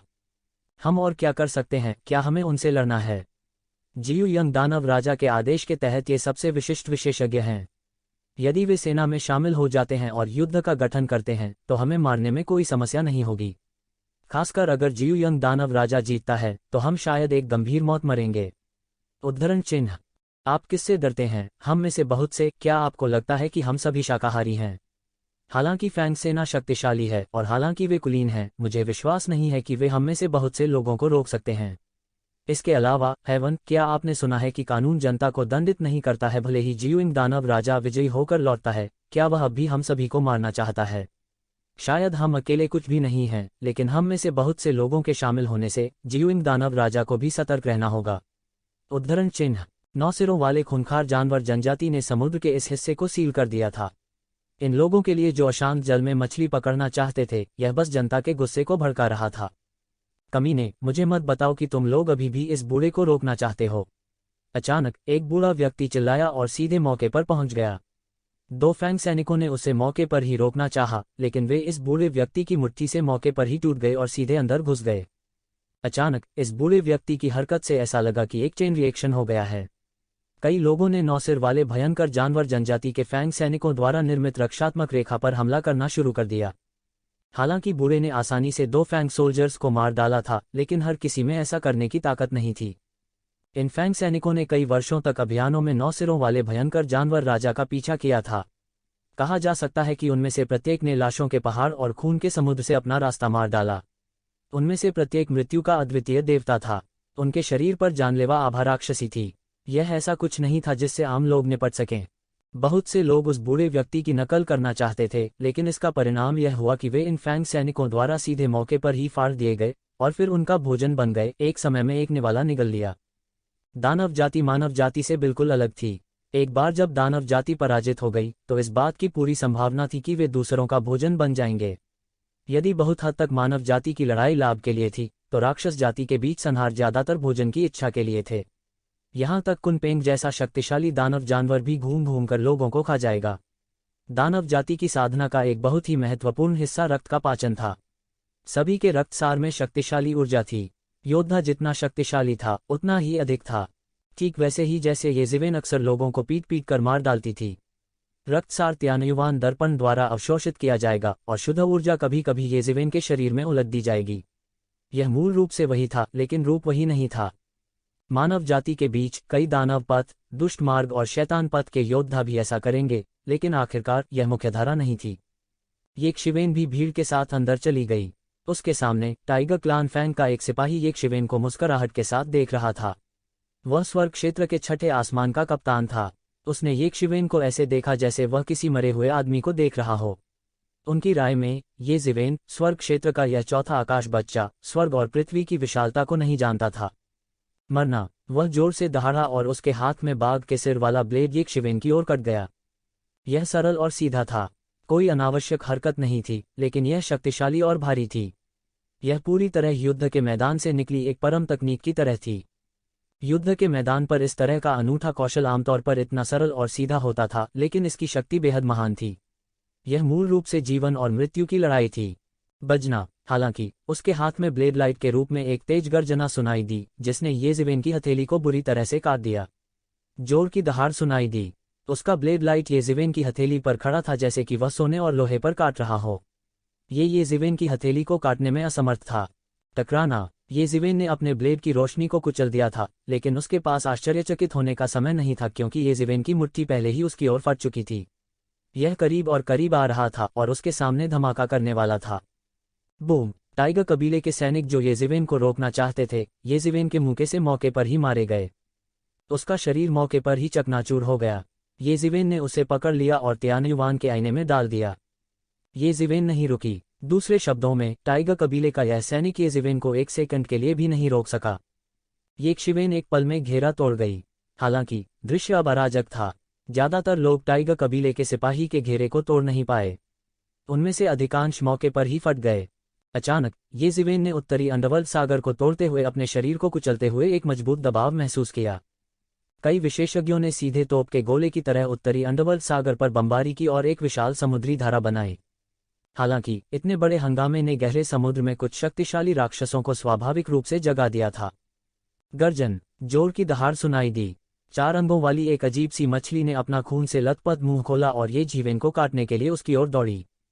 राक्षसी मछली ने एक भयावह क्रूर शक्ति का परिचय दिया। यह निश्चित रूप से स्वर्ग के टियर या उससे ऊपर की ताकत तक पहुंच गया था, और ऐसा राक्षस व्यवहारिक रूप से उत्तरी अंडरवर्ल्ड सागर में हर जगह था। खूंखार जानवर जो हेवन टियर में नहीं थे, अकेले जीवित नहीं रह सकते थे और केवल एक मजबूत समूह पर भरोसा करके ही जीवित रह सकते थे। यह देखा जा सकता था कि उत्तरी अंडरवर्ल्ड सागर कितना भयानक था। दानव क्षेत्र में भी यह एक प्रसिद्ध वर्जित क्षेत्र था। येक्षिवेन बिल्कुल नहीं रुकी। वह तुरंत उस अजीब मछली की ओर दौड़ा जिसका मुंह खुला हुआ था। बूम। इस अजीबोगरीब मछली के मुंह से एक जोरदार धमाका हुआ और वह सीधे मौके पर ही फट गया। पहाड़ी जितनी विशाल यह अजीबोगरीब मछली सीधे मौके पर ही फट गई। ये येक्षिवेन को बिल्कुल भी नहीं रोक सका। कहा जा सकता है कि येज़िवेन अपने सबसे शक्तिशाली क्षण में था। भले ही दिव्य सत्ता क्षेत्र के 7वें स्तर पर एक राक्षस उसके सामने था, यह उसका विरोधी नहीं हो सकता था। ये गहरे समुद्र के राक्षस उत्तरी अंडरवर्ल्ड सागर में रहते थे। आमतौर पर वे अत्याचारी और अत्यंत अत्याचारी थे। हालांकि कई दानव कबीले विशेषज्ञों के सामने जो उनका वध कर रहे थे, वे कुछ नहीं कर सके और मौके पर ही उनका सिर काट दिया गया। वह क्या है? येज़िवेन को अचानक लगा कि आसपास का तापमान अचानक दर्जनों डिग्री गिर गया। पूरा उत्तरी अंडरवर्ल्ड सागर मथने लगा जैसे वह एक पल में जमने वाला हो। फिर अजीब सांपों का एक समूह सीधे समूहों में दौड़ पड़ा। ये अजीबोगरीब सांप तिकोने सिर वाले काले रंग के थे। वे अत्यंत भयानक थे। इस अजीब और अतुलनीय अंधेरे समुद्र में उन्हें पहचान पाना बहुत मुश्किल था। ये इतना बड़ा समूह था जिसे जल्दी ही येज़िवेन ने खोज लिया था। इन हजारों अजीब सांपों ने आकाश को उड़ा दिया और पृथ्वी को ढक लिया। इसे वाकई जबरदस्त कहा गया। जहां भी ये अजीबोगरीब सांप गुजरते थे, समुद्री पानी ऐसा उबलता था मानो जमने वाला हो। ये अजीबोगरीब सांप खुद बहुत ठंडे थे। यह कहने की बात नहीं है कि जब वे अपना मुंह खोलते थे तो वे पूरे आकाश में ठंडी हवा फेंकते थे। यह ऐसा था जैसे वे एक पल में सब कुछ जमकर मौत के घाट उतार सकते हैं। इस समय येज़िवेन ने तुरंत संकोच करने की हिम्मत नहीं की। उसके शरीर पर 5 तत्वों की युवान आरेख तुरंत फूंक गया। अंतहीन पृथ्वी विशेषता ऊर्जा सीधे बह गई, जिससे एक छोटी सी पहाड़ी बन गई जो सीधे दुर्घटनाग्रस्त हो गई। अगोचर रूप से पृथ्वी ने पानी को रोक दिया। हालांकि 5 तत्वों की युवान आरेख में केवल पृथ्वी विशेषता बची थी, लेकिन इसकी शक्ति बहुत कम हो गई थी। हालांकि यह सिर्फ इन जलीय जीवों पर लगाम लगाने के लिए हुआ। कियान युआन 5 एलिमेंट्स डायग्राम के बारे में सबसे शक्तिशाली बात यह थी कि 5 एलिमेंट्स ने एक दूसरे को रोक रखा था। जब तक आप 5 तत्वों के भीतर थे तब तक आप अनिवार्य रूप से संयमित रहेंगे।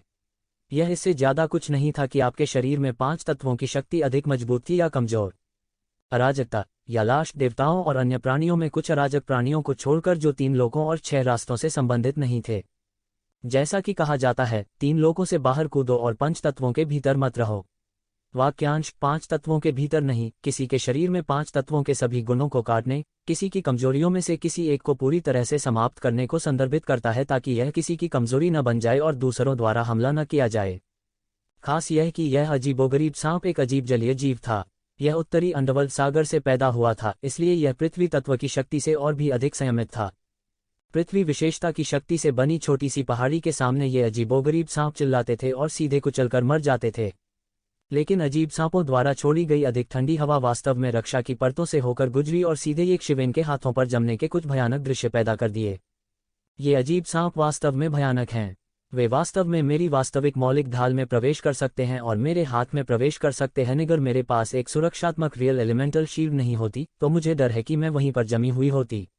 येज़िवेन ने संकुचित आंखों से कहा। सौभाग्य से 5 तत्वों के युआन आरेख में उनके पास पृथ्वी तत्व की शक्ति थी। अन्यथा इन जल तत्व प्राणियों का सामना करने पर उनके सिर में दर्द होता। विशेष रूप से ये राक्षस हजारों या हजारों के समूह में दिखाई देंगे। उसकी रक्षा करने के लिए पृथ्वी की विशेषता के साथ वह अजेय और अतुलनीय रूप से तेज था। जब येज़िवेन ने 5 तत्वों के युआन आरेख को पूरी तरह से बहाल कर दिया और 5 तत्व पूरी तरह से काम कर रहे थे, तब जब तक वे 5 तत्वों के भीतर थे तब तक वे 5 तत्वों के युआन आरेख द्वारा दबाए और दबाए जाएंगे। उस समय वह बिल्कुल अजेय होगा। रास्ता खोलने के लिए पृथ्वी की शक्ति की विशेषता के साथ ये अजीब सांप, जो केवल आधे कदम के आकाशीय दायरे के आसपास थे, येज़िवेन के लिए कोई परेशानी नहीं पैदा कर सकते थे। इसके विपरीत जैसे जैसे येज़िवेन 5 तत्वों के युआन आरेख के उपयोग में अधिक से अधिक कुशल होते गए, पृथ्वी की इस शक्ति ने वास्तव में येज़िवेन के शरीर के चारों ओर एक कपड़े जैसी सुरक्षात्मक फिल्म का निर्माण किया, जो सरल और अलंकृत पैटर्न से घनी तरह से ढकी हुई थी। यह 5 तत्वों के युआन आरेख में पृथ्वी की शक्ति विशेषता के उपयोग के लिए एक अत्यंत गहरा बीमा था। 5 एलिमेंट्स सुप्रीम द्वारा छोड़े गए नोटों से यह 5 एलिमेंट्स की युआन डायग्राम अर्थ रॉब में पृथ्वी विशेषता की शक्ति का उच्चतम प्रकटीकरण होना चाहिए। इसने शांति की पौराणिक देवी पृथ्वी रोब का नाम उधार लिया। जब एक गहन स्तर तक अभ्यास किया जाता है तो उसे केवल खड़े होने की आवश्यकता होती है और कोई दिव्य क्षेत्र का स्वामी उस पर अंधाधुंध हमला करने में सक्षम नहीं होगा। यह बहुत मजबूत था, लेकिन येज़िवेन अब केवल पृथ्वी वस्त्र को ही संघनित कर सकती थी और अभी भी महान उपलब्धि से बहुत दूर थी। येज़िवेन ने अभी अभी इन अजीब सांपों को मार डाला था और इससे पहले कि उसके पास सांस लेने का समय होता, उसने देखा कि समुद्र में फिर से हिंसक रूप से उतार चढ़ाव शुरू हो गया और एक बादल जैसी वस्तु तेजी से उसकी ओर उड़ी। जल्द ही येज़िवेन ने स्पष्ट रूप से देखा कि यह किस प्रकार का राक्षस था। उसने देखा कि यह एक हाथ जितनी छोटी मछलियों का समूह था, लेकिन ये छोटी मछलियां अजीब लग रही थीं। हर एक बहुत खूंखार लग रहा था। उनके सिर पर कोई त्वचा नहीं थी, केवल हड्डियां थीं और उनके ऊपरी और निचले जबड़े लगातार खुल रहे थे और बंद हो रहे थे और उनके तीखे दांत अंतरिक्ष में काटने में सक्षम लग रहे थे। ये छोटी मछलियां बेहद तेज थीं। एक पल पहले उन्होंने बहुत दूर देखा, लेकिन एक ही पल में वे पहले ही येज़िवेन के सामने झपट्टा मार चुके थे, अपना बड़ा मुंह खोल दिया था और येज़िवेन की ओर काट लिया था। यह एक प्रकार का अशुभ जानवर था जो केवल उत्तरी अंडरवर्ल्ड सागर में रहता था। इसके छोटे आकार को नीचे मत देखो। ये ज़िवेन ने जो जानकारी प्राप्त की थी उसके अनुसार ये छोटी मछलियां पहाड़ों और नदियों में एक बड़ा छेद कर सकती थीं। यह बहुत भयानक था। हालांकि इस बार इसने ये ज़िवेन को बचने का कोई समय नहीं दिया और तुरंत उस पर झपटा। ये ज़िवेन ने स्वाभाविक रूप से उत्तरी अंडरवर्ल्ड सागर में रहने वाले इन भयंकर जानवरों की उपेक्षा करने की हिम्मत नहीं की।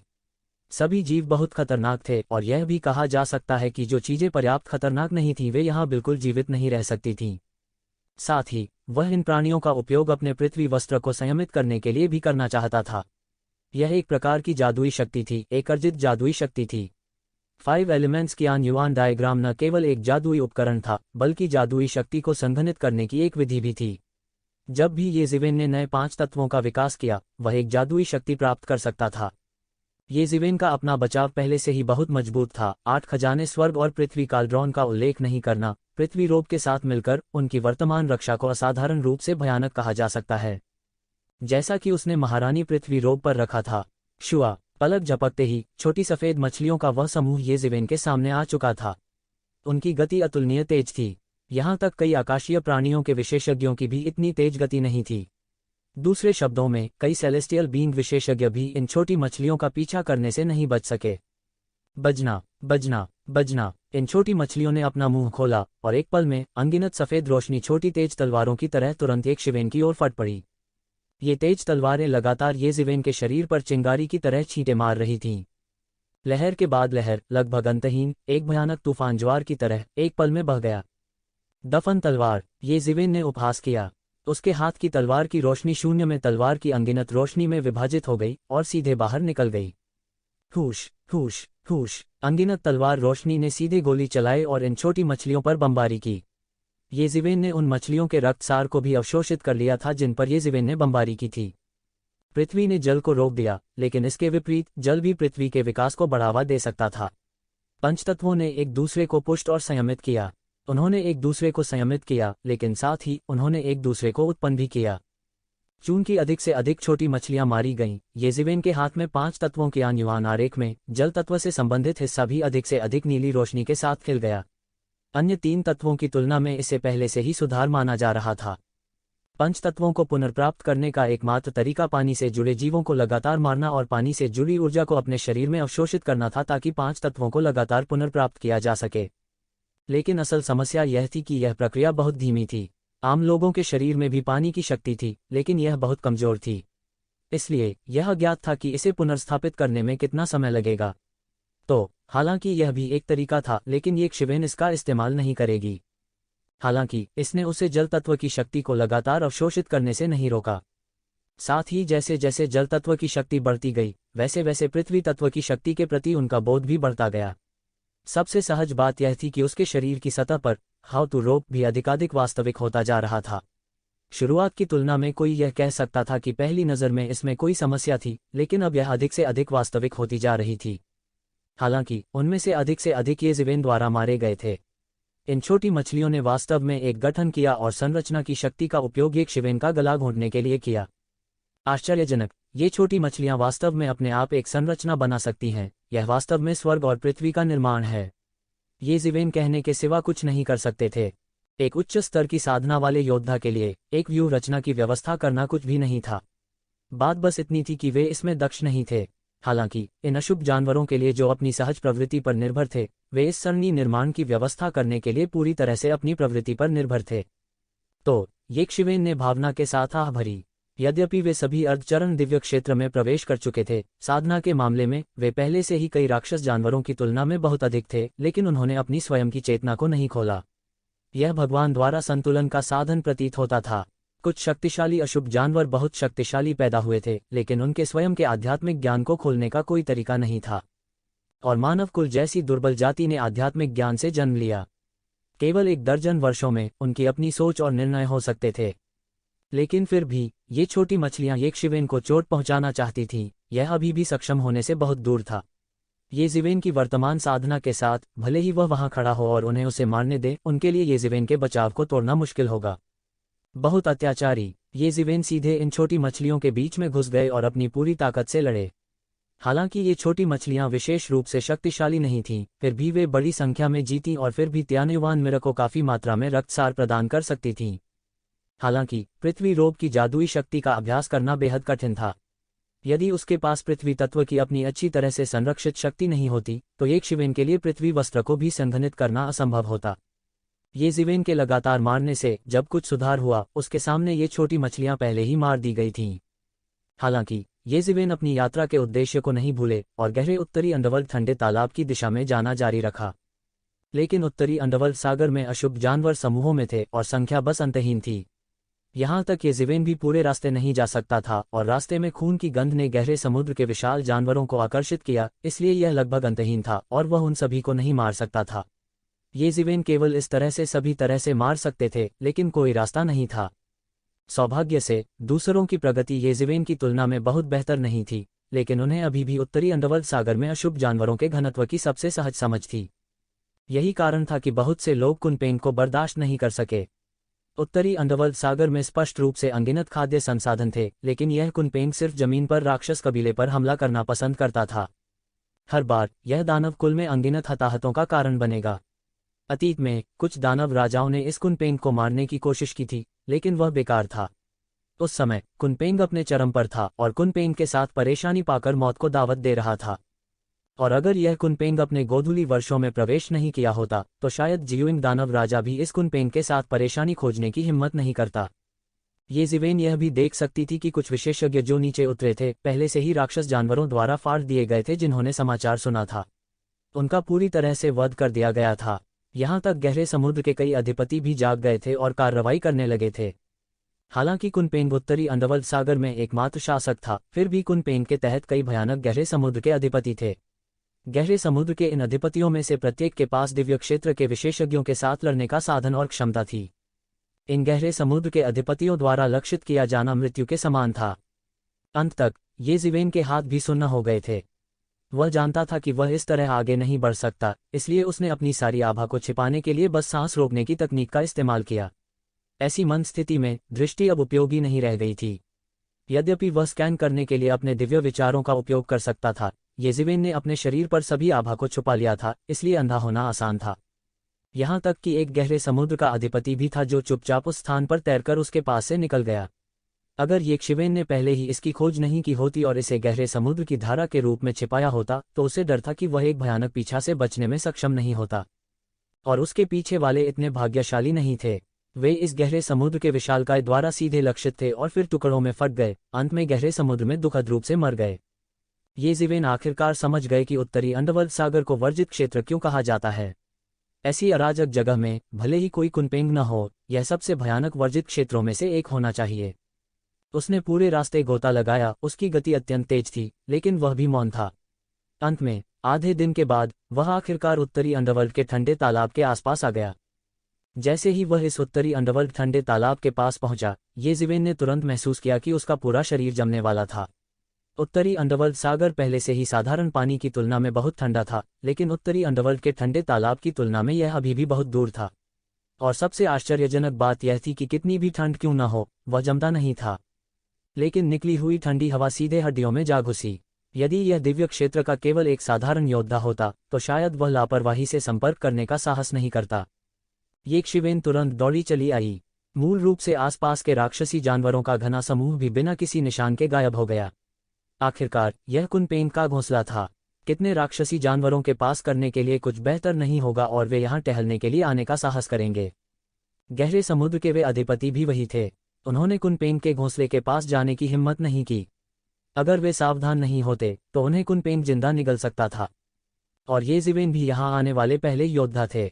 उनका मानना कि नाकाबंदी के माध्यम से टूटने वाले अन्य दानव समूह इस समय भी उन अंतहीन गहरे समुद्र के राक्षसों से लड़ रहे होंगे। वह उपहास किए बिना नहीं रह सका। अभी अभी की लड़ाई के बाद वह पहले से ही इन राक्षसी जानवरों के स्वभाव के बारे में बहुत स्पष्ट था। यह कहा जा सकता है कि वे भयंकर थे और मृत्यु से नहीं डरते थे। उनके पास मूल रूप से आध्यात्मिक ज्ञान नहीं था और अपने क्रूर स्वभाव के साथ मिलकर वे पीछे हटना नहीं जानते थे। इसके अलावा खून की गंध और भी भयंकर जानवरों को आकर्षित करेगी। इसलिए वे जितना अधिक मारेंगे, बचना उतना ही मुश्किल होगा, जब तक कि उनके पास अपनी आभा को छिपाने के लिए एक शिवेन जैसा कोई तरीका न हो। ये जीवेन तुरंत ठंडे पानी के तालाब की तरफ दौड़ी। उसका बड़ा हाथ सुनहरी रोशनी से भरे आकाश में बदल गया और वह सीधे मौके पर ठंडे पानी के तालाब में जा गिरा। टकराना, लेकिन उसे एक तेज गर्जना सुनाई दी। ये जिवेन का बड़ा हाथ ठंडे पानी के तालाब में घुस गया, लेकिन उसने पानी की सतह को भी नहीं तोड़ा। यह एक स्टील की प्लेट को हथियाने जैसा था और यह केवल कुछ तरंगों को सेट करता था। ये जिवेन के चेहरे पर कुछ भयानक अभिव्यक्ति दिखाई दी। इस उत्तरी अंडरवर्ल्ड के ठंडे पानी से निपटना उसकी कल्पना से कहीं अधिक कठिन था। इसे एक साथ सीधे हड़पने का कोई तरीका नहीं था। वह केवल हैंडबुक में दिए गए निर्देशों का पालन कर सकता था और उसमें क्यूई डाल सकता था और धीरे धीरे उत्तरी अंडरवर्ल्ड के ठंडे पानी को थोड़ा अलग कर सकता था। थोड़ी देर के बाद येजिवेन ने आखिरकार उत्तरी पाताल के ठंडे पानी की एक बूंद को अलग कर दिया। येजिवेन खुद को रोक नहीं सकती थी, लेकिन रोना चाहती थी। इस दक्षता के साथ वह मूल रूप से मुट्ठी भर को हड़पने और छोड़ने की आशा करता था। यह बिल्कुल भी मुश्किल नहीं था, लेकिन अब ऐसा लग रहा था कि वह गलत थे, बहुत गलत। इस उत्तरी अंडरवर्ल्ड के ठंडे पानी से निपटना उसकी कल्पना से कहीं अधिक कठिन था। यदि यह जारी रहा तो जब दूसरे आए तो पर्याप्त उत्तरी अंडरवर्ल्ड कोल्ड वाटर प्राप्त करना मुश्किल होगा। यह सोचकर वह अपने दांत पीसे बिना न रह सका। कुछ भी हो, बस यही एक रास्ता था। हुश, उसके शरीर में 5 तत्वों के युआन आरेख अचानक उड़ गया और फिर सीधे उत्तरी अंडरवर्ल्ड ठंडे पानी में प्रवेश कर गया। नॉर्दर्न डार्क फ्रिगेट वाटर में घुसने के बाद 5 एलिमेंट्स की युआन डायग्राम मदद नहीं कर सका, लेकिन एक शक्तिशाली प्रकाश में फट गया। लेकिन जल्द ही light northern dark frigid water द्वारा कवर कर ली गई। पूरा उत्तरी गहरा ठंडा पानी अभी भी एक प्राचीन कुएं की तरह था। येजिवेन के चेहरे पर कुछ अजीब सा भाव था। चूंकि वह नॉर्दर्न डार्क फ्रिगेट वाटर का एक हिस्सा नहीं ले सकता था, इसलिए सबसे अच्छा तरीका था कि नॉर्दर्न डार्क फ्रिगेट वाटर में जल तत्व को सीधे त्याग दिया जाए और 5 एलिमेंट्स की युआन डायग्राम को सीधे नॉर्दर्न डार्क फ्रिगेट वाटर को अवशोषित करने दिया जाए। इस विचार को काफी पागल कहा जा सकता है, लेकिन केवल वही ऐसा कर सकता था। हालांकि वह सबसे पहले आने वाला था, वह सबसे पहले आने वाला भी था। दूसरे अभी तक नहीं आए थे, जो उसका सबसे बड़ा फायदा था। लेकिन जल्द ही जैसे जैसे दूसरे एक एक करके आते गए, येजिवेन का लाभ गायब होता गया। आधे दिन के लिए नॉर्दर्न डार्क फ्रिगेट वाटर की एक बूंद बनाने की अपनी गति के साथ भगवान को पता था कि जब वह 5 एलिमेंट्स की युआन डायग्राम के लिए आवश्यक नॉर्दर्न डार्क फ्रिगेट वाटर को इकट्ठा करने में सक्षम होंगे, तो सबसे अच्छा तरीका यह था कि इसे यहाँ परिष्कृत किया जाए। जाहिर है, खतरा भी बड़ा था। सबसे बड़ा खतरा कुनपेंग और जियुइंग दानव राजा का अज्ञात ठिकाना था। ये 2 अद्वितीय राक्षस, चाहे कोई भी जीता हो, दौड़ पड़े, यह उसके लिए एक आपदा होगी। इसलिए उसे हर मिनट और हर सेकंड को जब्त करना चाहिए, अन्यथा बहुत देर हो चुकी होगी। तो जिवेन नहीं रुका और सीधे उत्तरी डार्क फ्रिगेट वाटर की सतह पर विशाल गुफा निवास की ओर बढ़ा। वह कुनपेंग का गुफा निवास था। कुनपेंग लंबे समय से उत्तरी अंधेरे ठंडे पानी में फंस गया था। यहाँ की ठंड का इस्तेमाल खुद को साधने के लिए कर रहा था, इसलिए उसका भौतिक शरीर भी बहुत भयानक था। भले ही वे एक ही दायरे में हों, येजिवेन ने यह कहने की हिम्मत नहीं की कि वह कुनपेंग के खिलाफ जीत सकते हैं। यह वास्तव में प्राचीन काल का एक भयानक राक्षस था जो ड्रैगन को खाता था। इस समय उनके दिमाग में रहस्यमय स्थान लगातार रंगीन रोशनी से खिल रहा था, लगातार 5 तत्वों के युआन आरेख को परिष्कृत कर रहा था। येजिवेन के लिए मल्टीटास्किंग कोई समस्या नहीं थी। यदि यह एक सामान्य व्यक्ति होता तो शायद इस समय वे हक्का बक्का रह जाते और उन्हें ठंडे पूल में शोधन जारी रखना पड़ता। येजिवेन सीधे कुनपेंग की गुफा हवेली में घुस गए। इस गुफा हवेली में कोई बंदिश भी नहीं थी। यह इस तरह के एक भयानक अशुभ जानवर द्वारा संरक्षित था। तो कितने लोग इसकी गुफा हवेली में घुस सकते हैं? साधारण गहरे समुद्र के दानव जानवर लापरवाही से उसके पास जाने की हिम्मत नहीं करेंगे। उनके पास कोई आध्यात्मिक ज्ञान नहीं था और उन्होंने अपनी प्रवृत्ति के आधार पर कार्य किया। इसके बजाय वे कुनपेंग की भयानकता के बारे में गहराई से जानते थे। यह गुफा निवास बहुत बड़ा था, जैसे कि इसके विशाल शरीर को समायोजित करने के लिए यह एक विशाल पहाड़ की तरह था जो मौके पर ही खोखला हो गया था। येजिवेन ने चारों ओर देखा और जमीन पर कई तरह के जादुई उपकरण रखे हुए देखे। उनमें से कई अभी भी शक्तिशाली उतार चढ़ाव छोड़ रहे थे, जो लोगों को बता रहे थे कि वे अतीत में कितने गौरवशाली थे। उनमें से कुनपेंग का पर्वत और दिव्य उपकरण सभी स्वर्गीय उपकरण थे और एक भी नहीं था। हाँ, कुनदैवीय उपकरण समुद्र, दानव, सितारा, महाद्वीप था। येजिवेन ने जमीन पर पड़े जादू के औजारों को देखा और जोर से बोले, क्या बकवास है ये जादू के उपकरण? क्या यह बिजली घरों के जादू के उपकरण हो सकते हैं जो कुनपेंग के हाथों दुखद रूप से मर गए थे? अगर सच में ऐसा था तो यह बहुत ही भयानक था। ये स्वर्ग श्रेणी के जादू के उपकरण कम से कम स्वर्ग श्रेणी के शीर्ष पर थे, जिनमें से कई 8 खजानों के युआन कॉल्ड्रॉन से भी कम नहीं थे। लेकिन अब वे टूटे हुए जमीन पर पड़े थे और हजारों वर्षों से किसी ने उनकी परवाह नहीं की थी। इन जादुई उपकरणों के स्तर से यह भी देखा जा सकता था कि उनके पीछे के स्वामी शक्तिशाली और भयानक थे। वे शायद दिव्य क्षेत्र के 8वें या 9वें स्तर या यहाँ तक दिव्य क्षेत्र के भयानक स्वामी थे। केवल वे ही हेवन ग्रेड जादू के इतने सारे शीर्ष उपकरण प्राप्त कर सकते थे, और इन लोगों को कुनपेन के पेट में दबा देना चाहिए था। यदि वह गलत अनुमान नहीं लगाता तो ये बिजली घरों के जादू के उपकरण होने चाहिए जिन्हें कुनपेन के पेट में निगल लिया गया था, लेकिन अंत में उन्हें उगल भी दिया गया। उन पृथ्वी ग्रेड जादू उपकरणों के लिए वे शायद सभी पच गए थे, और इन लोगों को कुनपेन के पेट में दबा देना चाहिए था। यदि वह गलत अनुमान नहीं लगाता है तो ये बिजली घरों के जादू के उपकरण होने चाहिए जिन्हें कुनपेन के पेट में निगल लिया गया था, लेकिन अंत में वे अभी भी उगल दिए गए थे। उन पृथ्वी ग्रेड जादू उपकरणों के लिए वे शायद सभी पच गए थे। ये जादू के उपकरण थे जिन्हें पचाया नहीं जा सकता था, लेकिन जादू के उपकरण की आत्मा भी मिट गई थी और कोई नई आत्मा पैदा नहीं हुई थी। अतीत में वे सभी प्रसिद्ध अस्तित्व थे और अनगिनत लोगों द्वारा कई की पूजा की गई होगी। अब उन्हें कचरे की तरह हर जगह फेंक दिया गया था, जो यह दिखाने के लिए काफी था कि कुनपेन कितना भयानक था। इन अनगिनत वर्षों में यह वास्तव में बहुत बुराई करने के लिए माना जाता था। उन्हें देखते ही ये ज़िवेन की आंखें चमक उठीं। ये सभी शीर्ष स्तर के स्वर्गीय स्तर के दिव्य उपकरण थे। यहाँ तक अगर वे पूरी तरह से क्षतिग्रस्त हो गए थे और मरम्मत से परे थे तो उन्हें बनाने के लिए इस्तेमाल की जाने वाली सामग्री पहले से ही मुश्किल थी। इतने सारे शीर्ष स्तर के दिव्य उपकरण, भले ही उन्हें रद्दी लोहे के रूप में बेचा जाए, फिर भी यह एक अप्रत्याशित लाभ होगा। तुरंत ये ज़िवेन ने सीधे एक बड़ा हाथ बनाया और इन सभी जादुई उपकरणों को एकत्र किया। फिर ये ज़िवेन समारोह में खड़ी नहीं हुई और सीधे मौके पर अंदर चली गई।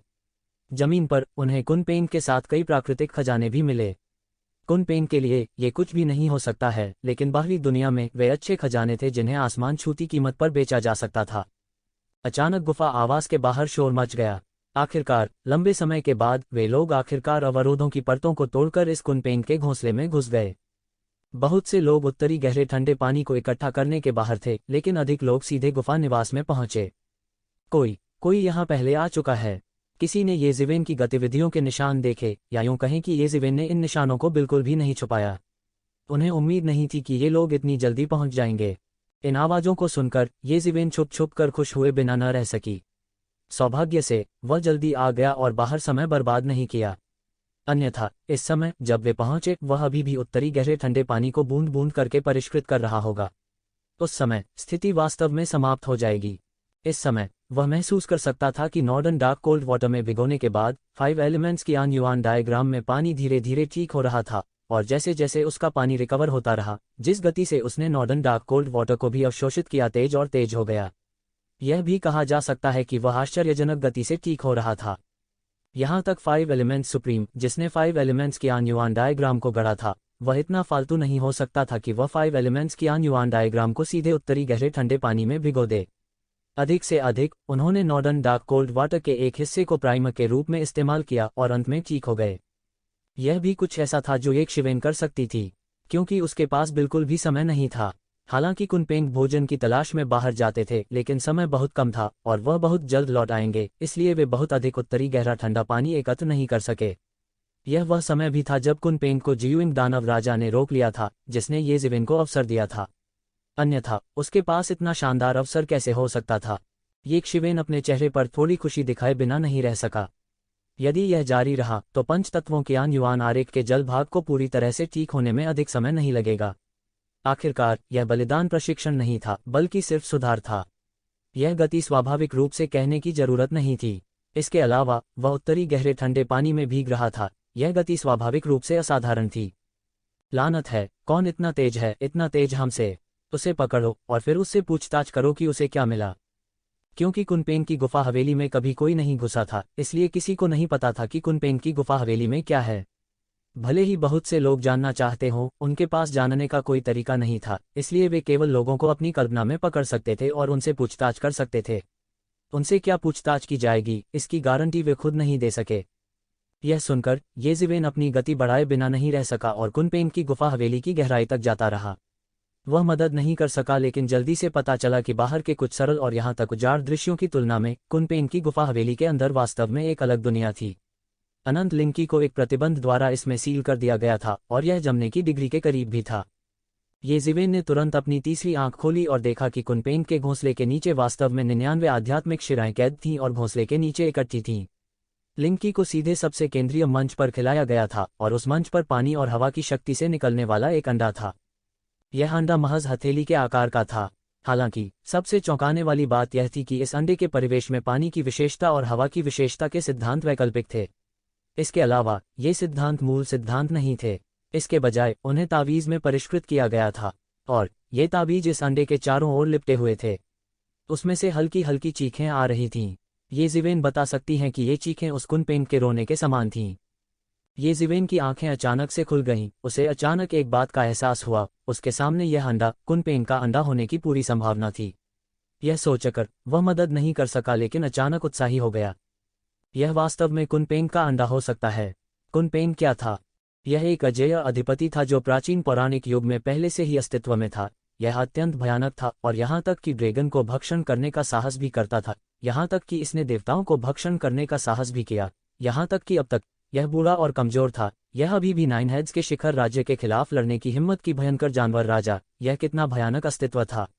और यह कुनपेंग वास्तव में एक अंडा छोड़ गया था, और ऐसा लग रहा था कि यह एक अंडा है जो कि सेने वाला है।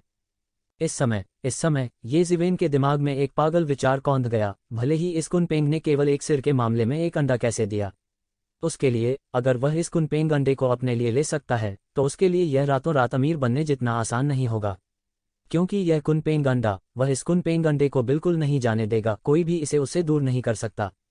उसके लिए कुनपेंग के बड़े होने के बाद यह कितना शक्तिशाली होगा, फिर उसके लिए इसमें कोई संदेह नहीं था कि यह एक उत्कृष्ट सहायक होगा।